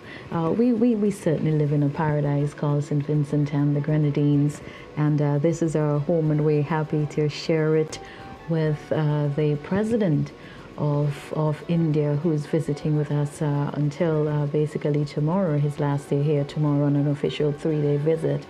And we welcome them and the delegation, in excess of 150 persons who arrived here yesterday. Yes. Looks so long ago. That's yes, it's just like yesterday. It feels much longer than yes, that. Yes, it does feel like it was a longer time than that. And yeah. Even the close protection officer getting a hard, and the police officer was a bit of an awkward one for the security officers, because they were not expecting to get hugs as well. What would Colvin do? I guess they just returned the hugs. I see now a shot from the Assembly chamber. The Honourable Prime Minister is seated, and momentarily we'll hear the audio from our broadcast team who's been preparing for that. And once they're ready, we'll go across to the Assembly chamber. See seated in the back as well the ambassador, who's also in the house for this event, and the security detail accompanying the President, also seated in the back, and close protection officer. Prime Minister just having a bit of a side conversation with those who are seated just behind. But in a few moments, we'll have the proceedings from the House of Assembly commencing, of course, with the Speaker, the Honourable Speaker of the House, Ms. Rochelle Ford, and then it will be smooth sailing, as we say. Yeah, and again, I think we're still just about equal time, and just about equal time. I think, in fact, we are probably even ahead of schedule, if I'm seeing correctly. We're ahead by about 10 minutes according to our official program. And side by side, you see the presentation of the check to the charitable foundation that looks out for the interest of the School for Children with Special Needs. And on the other side of your screen, a shot of the Leader of the Opposition, the Honourable Dr. Godwin Friday. Who is at So we the have House views of of what's Parliament. happening, who's at the Yes. House of Parliament. The presentation of the check now, as that portion of the visit concludes. I'm not sure, is Her Excellency making her way to Parliament after? Is it that they're waiting for arrival? I'm not sure. What is happening is that the speaker, the speaker. So then we would hear the announcement of the speaker from the Sergeant of Arms, and then you hear the fanfare, and then also the fanfare as well, and then the announcement of the visiting president by the Sergeant of Arms, and then the visiting president will enter the room. So the Governor General of St. Vincent and the Grenadines will accept the check because she's also a patron of the School for Children with Her Excellency is also patron of the School for Children with Special Needs, so that the charitable organization that is headed by the Governor, Her Excellency. Yes, so that's total of US $25,000 are being handed over to the charitable foundation. So much needed funds for the school. I'm sure they have some repairs and some other developmental projects which they will definitely be executing with the release of these funds. Her Excellency makes her way now into her vehicle, aided by her close protection officer. Very stern. And I know this is what you're paying attention to in terms of her close protection officer. Yes. How do you treat with that when you just have to go with the flow? And I assume from here on, the First Lady will probably repair to the hotel where she will just do some refreshing, and then a little later on they will all come back to the community of Calder for the next segment of this visit altogether. Yes, and you can depend on us to have eyes on the ground and in the sky at some point during the course of our coverage today, that we keep you in the loop of things. And our teams are on the move, I should say. They're on the move, always on the move. Always on the move. So the advanced team for Calder has left already. Yes. And that arrangement has been going since yesterday, I believe, in terms of putting things in place for that particular location, and the culmination of all of that today as they get ready to receive the president and his wife and his daughter, who I believe will also be accompanying him to the community of Calder, particularly to meet those who will be gathering there. I think we have so let's go now to the House of Assembly.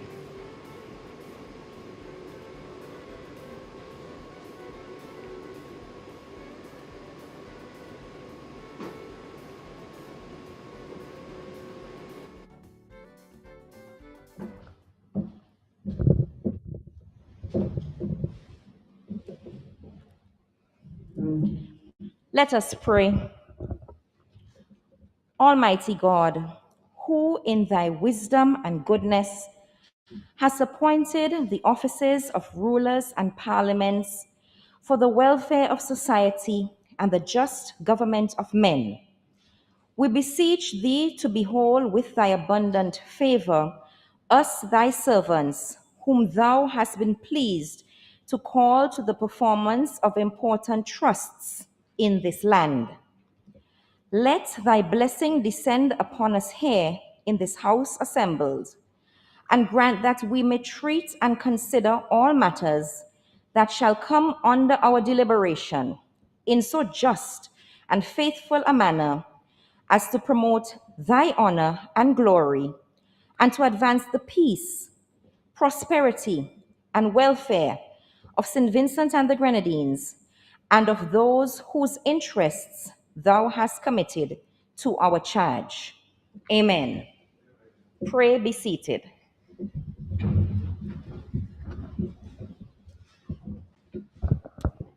Honorable Prime Minister. Madam Speaker, honorable members, I beg to move on the Standing Order 80 that the standing orders for today's sitting be suspended.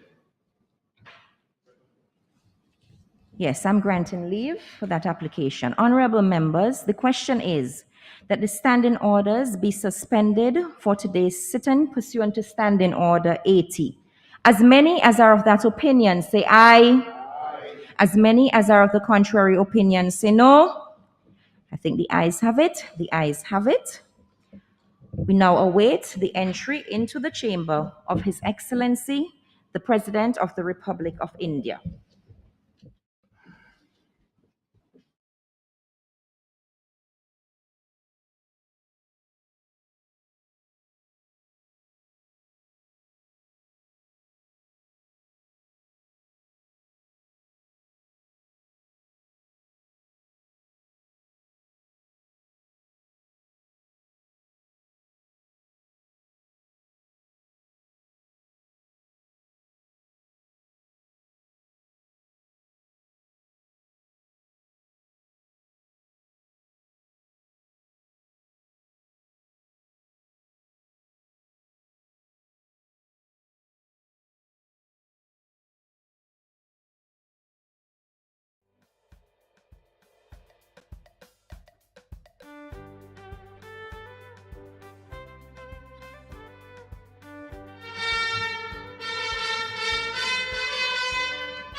His Excellency, Honorable Ram Nath Kovind, President of the Republic of India, Members of Parliament of the Republic of India, parliamentarians all, distinguished guests.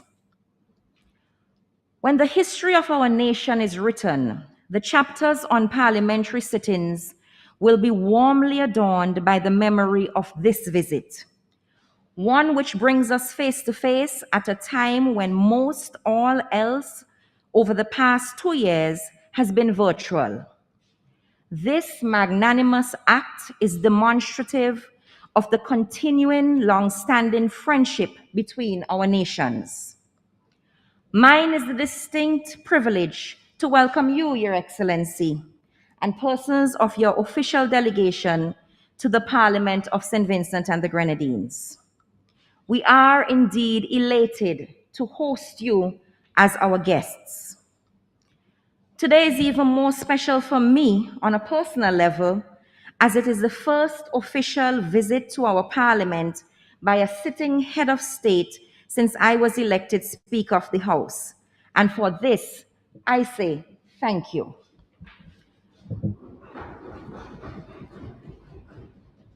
The Republic of India over the years has made several financial and technical contributions to the development of various sectors in St. Vincent and the Grenadines. And this cooperation and assistance continues. For this, we express our profound and heartfelt gratitude. Your Excellency, the members of the House of Assembly are honored to welcome you and your entire delegation to our most beautiful multi-island state in general and to our Parliament in particular. And we look forward to your addressing this Honorable House. Honorable Prime Minister.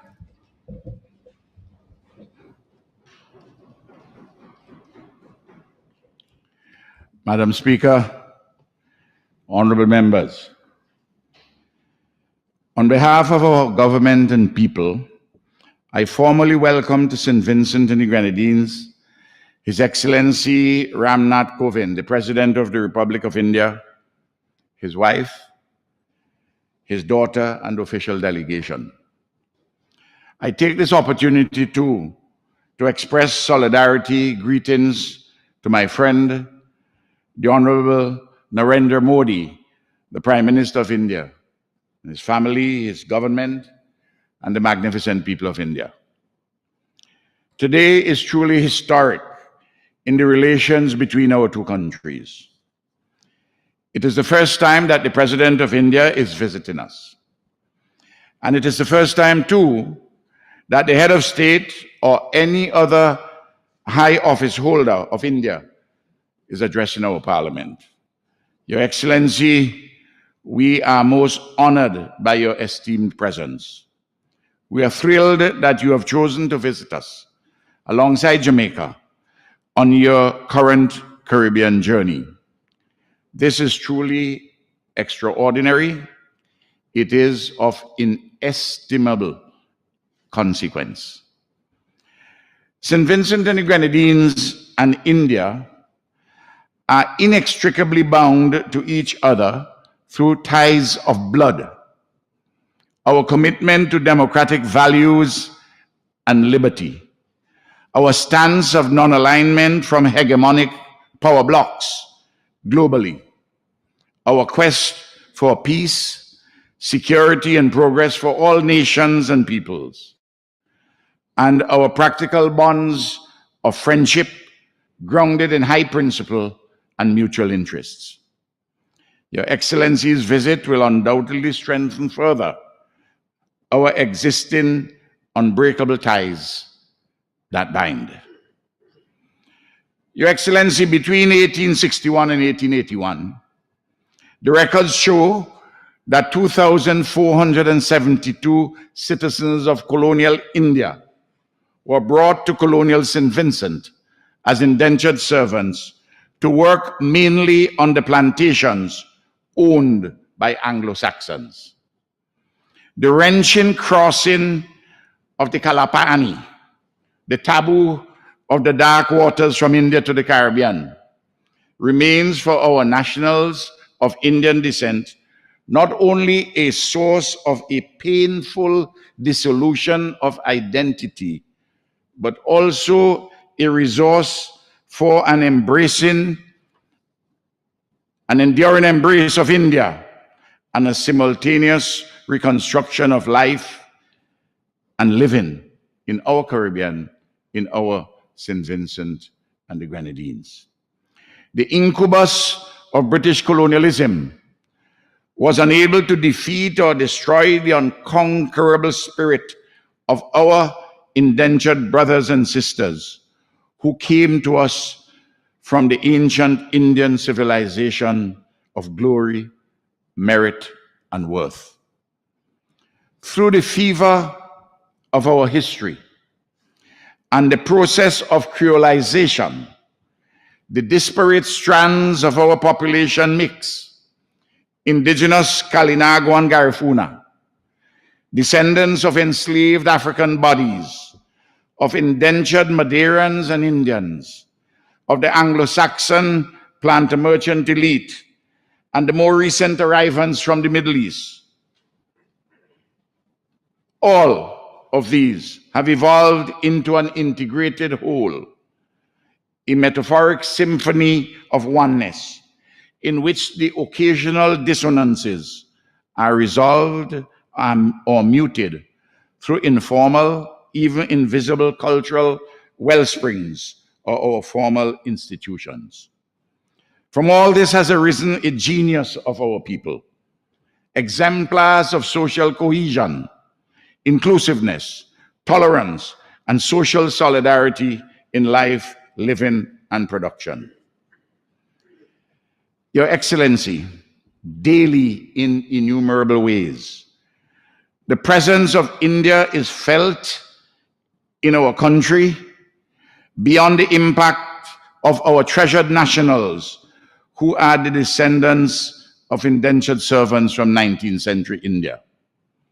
Today, professionals from India in various fields, including medicine, engineering, project management, information technology, and teaching, have come to live and work among us. Many have become naturalized citizens of our country. Many have children who are Vincentians by birth.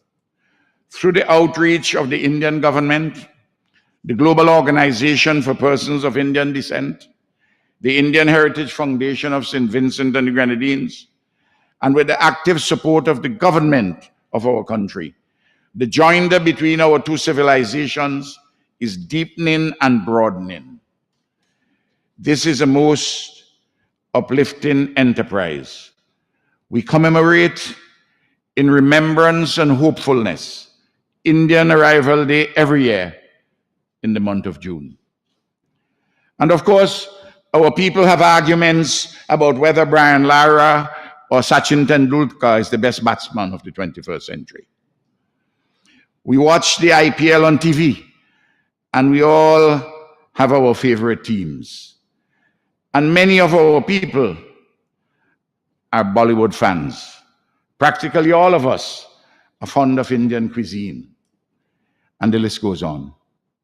And on the 21st of June every year, we ought to follow India's lead in embracing the invaluable gift of the International Day of Yoga to aid the unity of our minds and bodies, thoughts and action, health and well-being.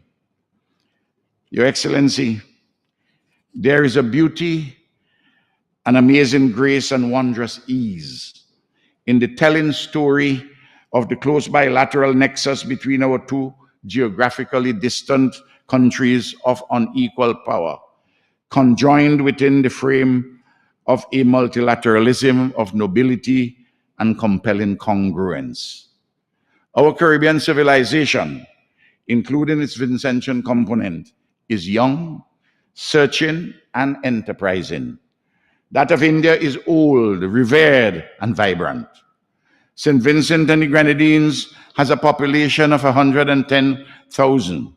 India's population is 1.38 billion, marginally second only to that of China. St. Vincent and the Grenadines' landmass is 150 square miles. India's territory covers 1.269 million square miles, the seventh largest in the world.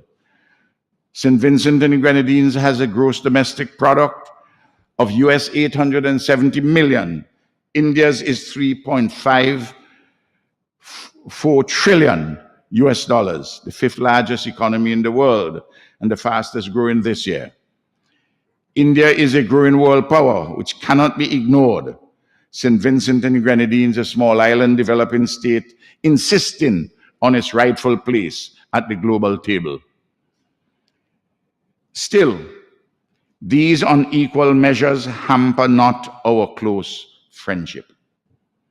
We work with each other in an equitable partnership in this complicated, challenging world to make our lives more secure, more peaceful, more prosperous, more inclusive for all humanity. Globally, India is supportive of the small island developing states. We share similar perspectives on climate change, on biodiversity, land degradation, and desertification. We work closely together at the United Nations on practically every issue arising from the global political economy, including the reform of the United Nations itself, particularly in respect of the structure and functioning of the Security Council. And we are in sync on the 17 Sustainable Development Goals, the achievement of which both our countries are deeply committed. Further, our bilateral cooperation in education, cultural exchanges, science, technology, health, solar energy, disaster preparedness, quick impact projects, and the arrowroot industry, among others, are very beneficial to our country. And through an initiative with CARICOM, India has offered our region a generous line of credit of US $150 million. St. Vincent and Grenadines is keen on deepening and broadening our relations. Importantly, we have accorded favorable consideration to the establishment of a diplomatic mission in India, a subject that I have discussed with Prime Minister Modi. I expect that this will be effected in 2023. I very much look forward to the informal discussions with Prime Minister Modi on our further work together when we meet next month at the Commonwealth Heads of Government in Kigali, Rwanda. We are in search of investors from India and enhanced trade, particularly through regional initiatives. Your Excellency, Madam Speaker, honorable members, personally, I fell in love with the nobility of the Indian, African, Arab, and Latin American civilizations some 55 years ago. I'm still in love with these. And all the world civilizations, the majesty of humanity. I was 1 year old when India became independent. I have watched India develop extraordinarily under an array of distinguished leaders, from Jawaharlal Nehru to Narendra Modi. Your Excellency, please inform the people of India that, among other things, India lives in the heart and the mind of the Prime Minister of St. Vincent and the Grenadines, and of each Vincentian at home and abroad.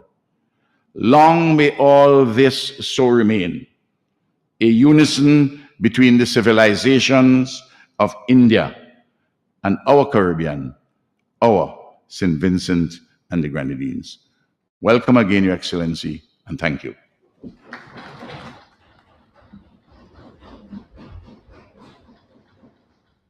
Honorable Leader of the Opposition.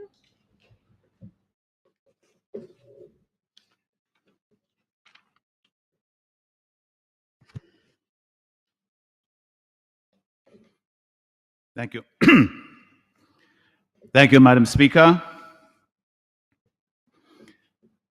Your Excellency,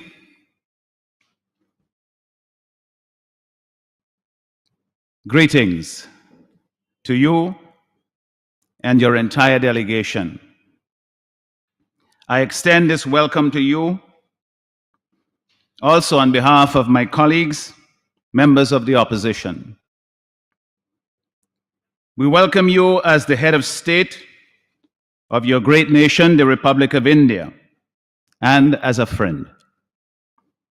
I trust that your journey here, though long, was buoyed with expectations about what you would see here and who you would greet. And I pray that over the course of your visit, those expectations will be met. And indeed, that you are now already enjoying the warm hospitality of our people. The differences between our countries may seem vast, but what matters most are the things we share that bring us together, ever closer in friendship and mutual cooperation. In a world riven by enmity and strife, often caused by manufactured prejudice and exaggerated fears, we who get along well together must do all we can to promote peace, justice, and harmony in the world. We come from opposite sides of the world. You from the East, we from the West.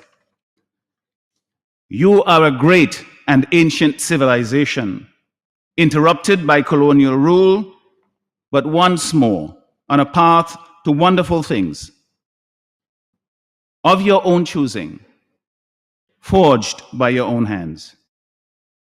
We are a young nation, comprised of the original peoples, Kalinago and Garifuna, and newer arrivals, including Indians, who came during colonial times, and we too are striving to make our way in the world. You are the second largest nation on earth by population. We are one of the smallest. Yet, you honor us by choosing to visit. This tells us that the differences mentioned, though seemingly large, are in fact small matters in comparison with the common values and other things that we share. We share similar institutions of government and a commitment to human rights and democracy. India is the largest democracy on earth, is an inspiration to us, one of the world's smallest. Like you, We believe that despite setbacks from time to time and the constant and often rancorous noises of the process at work, democracy is still the best form of government that humans have yet devised. Let us persist in that belief and continue to work to perfect it in practice. We note the great economic and technological advances your country continues to make. We are grateful for the economic, technical, and diplomatic assistance you have provided over the years. And in particular, we note the timely contribution of COVID-19 vaccines at the height of the pandemic. It is my hope, and indeed my expectation, that these spheres of cooperation and collaboration will expand and inevitably deepen our ties with one another. The contributions in the cultural sphere are no less significant. Colonialism brought our peoples and cultures together over 160 years ago, when Indians were brought here to provide labor for the colonial economic machine. The sinews of those people, their sweat and tears, helped to build this land. The hardships they endured have not been in vain, as their children and successive generations have contributed to our national development. And they have made successful lives for themselves here in St. Vincent and the Grenadines. Your diaspora, their home. Their arrival is celebrated every year with reverence, enjoyment, and hope. We must applaud and support the efforts of those who seek to reclaim and promote Indian culture here. Noted the Indian Heritage Foundation, which is a far better approach than in the early years when assimilation and cultural annihilation were the order of the day. For after all, we must do more than simply share a common space. We must inhabit it together, shape it together, and make it a thing of joy and beauty, a light to the world. On the lighter side, but no less significant, we share a common love of cricket. Gavaskar, Kapil Dev, and Tendulkar are as much our heroes as Sobers, Richards, and Lara are yours. May the friendly rivalry continue, and may we always be able to appreciate each other's accomplishments. Excellency, I am happy that you will see various parts of our country. La Soufrière volcano in its awesome splendor, and the Grenadines, specifically Canouan, in their pristine beauty. I am confident that you will enjoy the experience. We wish you safe travels in your overseas mission. When you return home, please convey our best wishes and gratitude to your government and people. Thank you.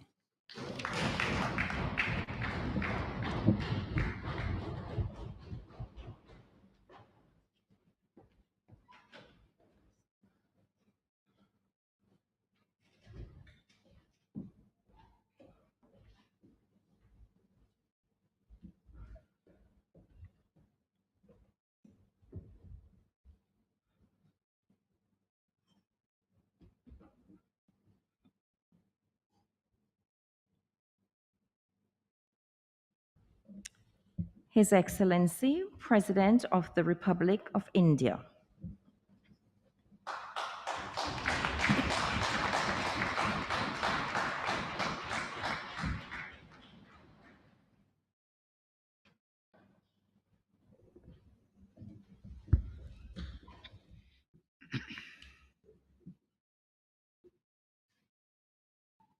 Honorable Speaker, Madam Rochelle Ford, Honorable Prime Minister, Dr. Ralph Gonzalez, Honorable Leader of the Opposition, Dr. Godwin Friday, Honorable Attorney General, Mr. John D. Martin, Honorable Members, the Clerk of the House, Madam Nicole Herbert, the people of St. Vincent and the Grenadines, ladies and gentlemen.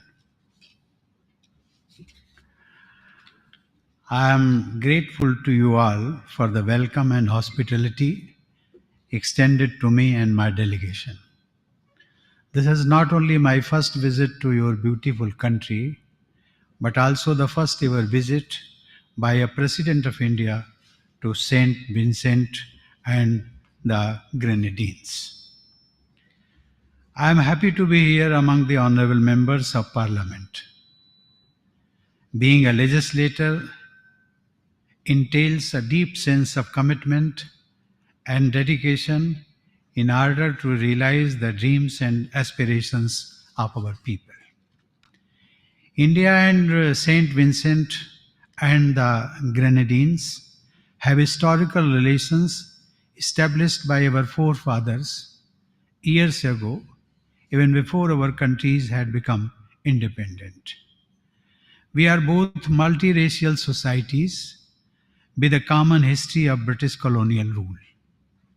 Our friendship is rooted in our common historical and cultural heritage, as well as our shared values of democracy, inclusion, freedom, and the rule of law. Madam Speaker, our bilateral engagement has blossomed in the last few years. The visit of the Honorable Prime Minister, Dr. Ralph Gonzalez, to India in September 2019 infused new energy into our relations. I am happy that India's development partnership involves various communities in this country. I am glad to note that projects such as the Bakwi market repairs and restoration, the community development project for Glenside village Mariaqua, and the rehabilitation and transformation of the Sat Valley agriculture depot into a processing and training facility have either been completed or are at an advanced stage of completion. India has stood by St. Vincent and the Grenadines during this COVID pandemic as well. As a symbol of our solidarity with the people of St. Vincent and the Grenadines, a shipment of life-saving drugs and protective gear were dispatched at the start of the pandemic. India had also sent made in India Covishield vaccines last year. India engages with the SVG at the regional level in the CARICOM, which has more than 1 million strong Indian diaspora. We appreciate SVG's active participation in the various activities on our agenda with the CARICOM. We deeply value our ties with the CARICOM, which is one of the oldest integration groupings in the region. India will continue to partner with this regional mechanism in addressing the challenges on the front of development and other issues. We live in a world characterized by multiple linkages among nation states and people across the world. Today, more than ever before in human history, the international community is linked together at multiple levels. Modern supply chains make economic interlinkages deep. Technology has no borders. Our families and friends live across the globe, and we all are consumers of global products and services. The transcontinental migration of people going back many centuries now adds a special dimension to this global connect. The presence of Indo-Vincentians is a fine example of this connect. People from India who came here in the 19th century as indentured labor subsequently became an integral part of your society. Madam Speaker, today's closely connected world has brought immense benefits to people around the globe through opening up of new markets, new educational and employment opportunities, greater access to information, and new vistas for countries to engage with the outside world. This globalized world order has also brought its own set of challenges: climate change, political conflicts threatening international peace and security, cross border terrorism, supply chain disruptions are some of the major global challenges that impact us all. Nation states would have to look beyond their narrow self interests in tackling these challenges for the well being of our future generations. Ladies and gentlemen, multilateralism is more relevant in today's interconnected and interdependent world than it was at any time in our shared history. Multilateralism ought to be used as an instrument to promote strong, sustainable, balanced, and inclusive growth in all nation states. However, for multilateralism to remain relevant and effective, institutions need to be reformed. Structures and institutions that emerged after the two world wars focused on one major issue, that of preventing another world war. To tackle the complex issues of today, the new world order that we seek to build is to be an inclusive world order, where every country can express its legitimate interests. This can only happen by way of an expanded and better designed representation system in key global institutions. Madam Speaker, it is important, therefore, to ponder upon and examine whether the current world order with the United Nations and its institutions is adequately serving the global community in addressing these complex challenges.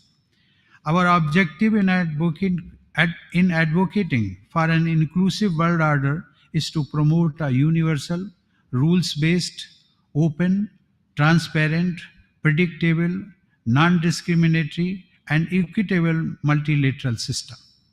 The need of the hour is, therefore, reform of global institutions with the UN Security Council at its core to reflect the contemporary global reality. Madam Speaker, on this issue, India and St. Vincent and the Grenadines share common interest, approach, and understanding. Both our countries are part of the 42-member developing countries platform of the L69 group. This group is actively pushing for reforms of the UN Security Council through an expansion in both permanent and non-permanent categories of membership. Madam Speaker, I congratulate St. Vincent and the Grenadines for the stellar role it played in advocating for a meaningful and time-bound progress in the intergovernmental negotiations process on Security Council reforms during its membership of the Security Council for the years 2020-21.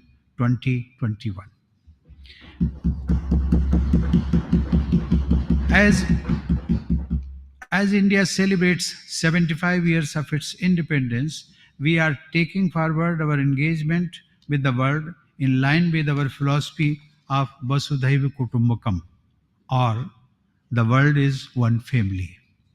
In India, my government's motto is Sabka Saath, Sabka Vikas, Sabka Vishwas, and Sabka Prayas.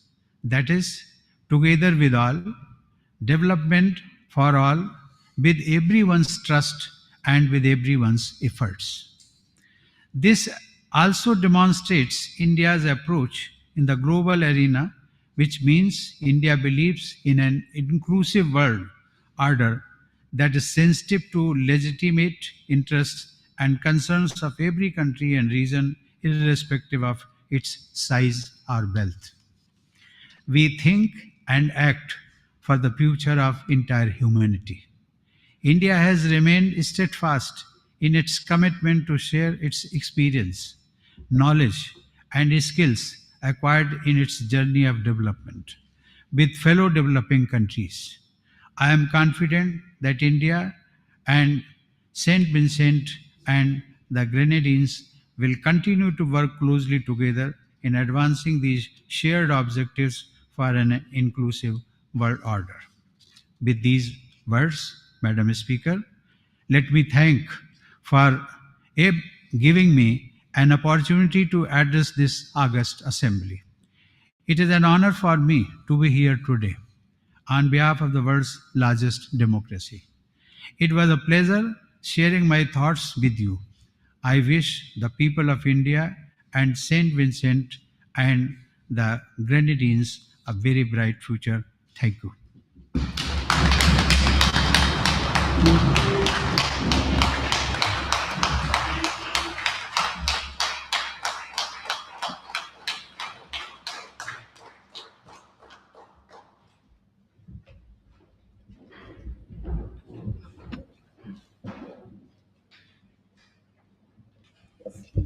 Honorable Prime Minister. Madam Speaker, of course, the words of His Excellency speak for themselves.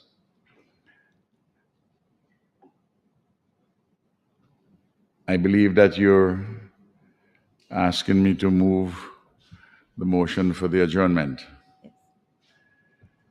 And then I think afterwards, after the adjournment, we would be permitted an opportunity for His Excellency to meet the other members of Parliament and interact a little. Yes. Before he moves on. He has a very busy day. Madam Speaker, honorable members, I beg to move that this honorable House do stand adjourned till Monday, June the 20th at 10 a.m. Honorable members, the question is that this Honorable House do stand adjourned to Monday, June 20th at 10 a.m. As many as are of that opinion, say aye. As many as are of the contrary opinion, say no. I think the ayes have it. The ayes have it. House stands adjourned.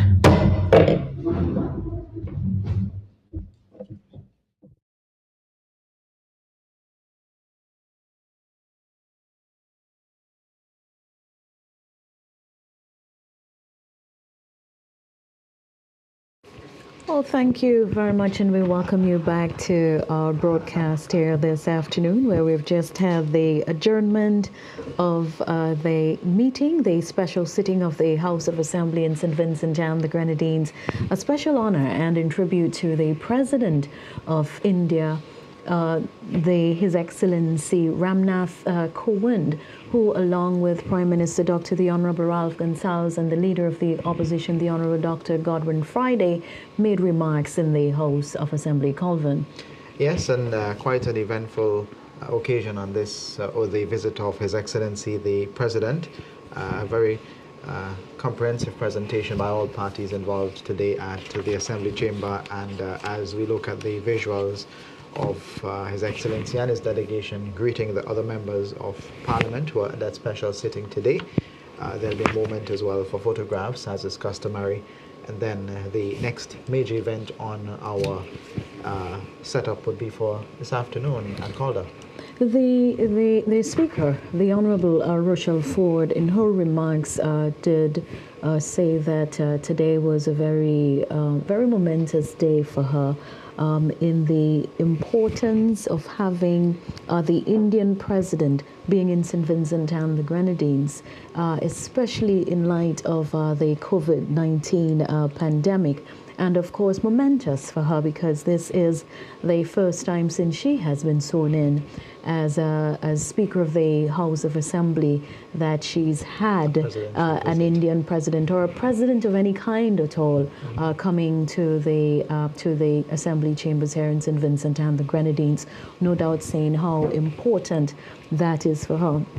Prime Minister Dr. the Honorable Ralph Gonsalves, in his presentation, of course, said that this is an esteemed occasion for St. Vincent and the Grenadines, and to have him visit St. Vincent and the Grenadines, and spoke of the bloodlines in excess of 160 years of ties in terms of the bloodlines. The Indian presence is heavily felt here in St. Vincent and the Grenadines, and over the last 2 days we have been speaking about their presence in communities such as Calder, Acres, Richland Park, and the other communities which we have highlighted. The contribution that those who have come to India and have made St. Vincent and the Grenadines their home, their doctors, their teachers, their engineers, and some of our better doctors, no disrespect meant, but I'm just putting that to say maybe we should that say we that have some of the more prominent some of the more ones. prominent doctors here are actually from India, and they're calling St. Vincent and the Grenadines home, and we want to, of course, and they continue to make an outstanding contribution to the development of this country of ours, St. Vincent and the Grenadines. We also spoke about this yesterday, the contribution St. Vincent and the Grenadines and the contribution India made towards the cause of St. Vincent and the Grenadines, towards securing a seat on the Security Council, and they continue to work together in ensuring that we both we're working together in the 17 development, the United Nations 17 Development Millennium Goals, which they continue to work on, and ending it all by speaking of the possibility, and it's not so much a possibility, but in 2023, that St. Vincent and the Grenadines will have a diplomatic mission in India in 2023, and we expect to have that set up in 2023. India lives in the hearts and minds of every Vincentian, basically. Those were the words from Prime Minister Gonsalves this morning. And all in all, a very fruitful day thus far, a very productive one for the President and his delegation, and also for the First Lady. We saw the interactions earlier, and bringing to an end the first portion of the day's proceedings, at least until later on this afternoon. And then it was the turn of the leader of the opposition, the Honorable Dr. Godwin Friday, who highlighted the many areas of collaboration between both countries, and how also important it is for His Excellency to be visiting St. Vincent and the Grenadines, and that there are lots of things that bring both of us together as a nation. Of course, his visit is symbolic to us here in St. Vincent and the Grenadines, and we have many things in common, and highlighting the areas of assistance, and most recently the assistance we receive, especially during that critical time of the pandemic, the COVID-19 pandemic, when we acquired the first set of vaccines, the AstraZeneca vaccines, and highlighting the areas of contribution significantly in the areas of telecommunications, which we also highlighted yesterday as part of our broadcast, and given a support to the workings of the local association here in St. Vincent, the Indian Heritage Foundation, which you are a part of. So all these things being highlighted as part of the presentation and the speech here made at the House of Assembly by the Honorable Leader of the Opposition, Dr. Godwin Friday. And then to wrap things up, we had the presentation of His Excellency Ramnath Kovind, the President of the Republic of India, who spoke of how happy he is to be in St. Vincent and the Grenadines at this time. And you can also look at that by the interactions which you've seen on his face, especially when he met with the children at the Botanic Gardens this morning, and then coming out to wave with those who had gathered just outside the House of Assembly this morning. And St. Vincent and the Grenadines share a very long and a healthy relationship with India, which was established by our forefathers even before our time. The bilateral and multilateral relationship very strong between both countries, and extending not only to St. Vincent but to the CARICOM countries as well. And we know of the special line of credit program, which is through CARICOM for support and assistance to the countries of CARICOM. And projects, some of the projects which we highlighted yesterday, the creation of the Beckway market, the developments are taking place in Calder. Yeah. In Glenside, in our Calder, and some of which we will also see when we visit the community of Calder this afternoon, where one of the larger populations of Indian descendants in St. Vincent and the Grenadines are living. Again, reiterating the support offered in terms of providing assistance with the AstraZeneca vaccines, and even when India created their Covishield vaccines, the Indian-made Covishield vaccines, some were sent to St. Vincent and the Grenadines. So all in all, very strong presentations from all three leaders this morning. Prime Minister Dr. the Honorable Ralph Gonsalves, Leader of the Opposition, the Honorable Dr. Friday, and the President of the Republic of India, His Excellency Ramnath Kovind. Very strong presentations, bringing this formal part of a proceedings here as part of the visit, the official state visit to St. Vincent and the Grenadines to an end. We anticipate that before His Excellency go to his car, that if the children are there, after mingling with the parliamentarians, that he would get an opportunity to also probably just have a conversation or to greet them, or even if it's just to wave. Right. These are the things which the little ones tend to have an appreciation, a total abundance of love. I make reference to the visit to the school for children with special needs. That is love in its true sense of the word, warm and affectionate. Yes, warm and affectionate love emanating from the children at the School for Children with Special Needs. Yes, and quite an eventful morning into the afternoon. It's just gone past the afternoon time as we move on to about 10 minutes after 12 o'clock. According to our schedule, we were supposed to end at Parliament at 12:15, so we're well ahead in terms of our timing, and with that being the case, we anticipate an on-time start to the event at Calder. And this is also where we use the opportunity to wrap up this portion. Of course, all of the various platforms will take care of their various duties during this time. We thank all of those across the platforms. Of course, we list out all of the stakeholders later on as we end off our coverage today from Calder. But thanks to the production teams of VC3, the Agency for Public Information, and the National Broadcasting Corporation, all working together, some 20 plus strong today, to ensure that you have all the visuals and, of course, the audio coming your way from the studios of VC3 Television in Kingstown. On behalf of all of us, until you hear from us again at Calder at just after 4 o'clock this afternoon, we wish you a pleasant afternoon and that you will join us then.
VC3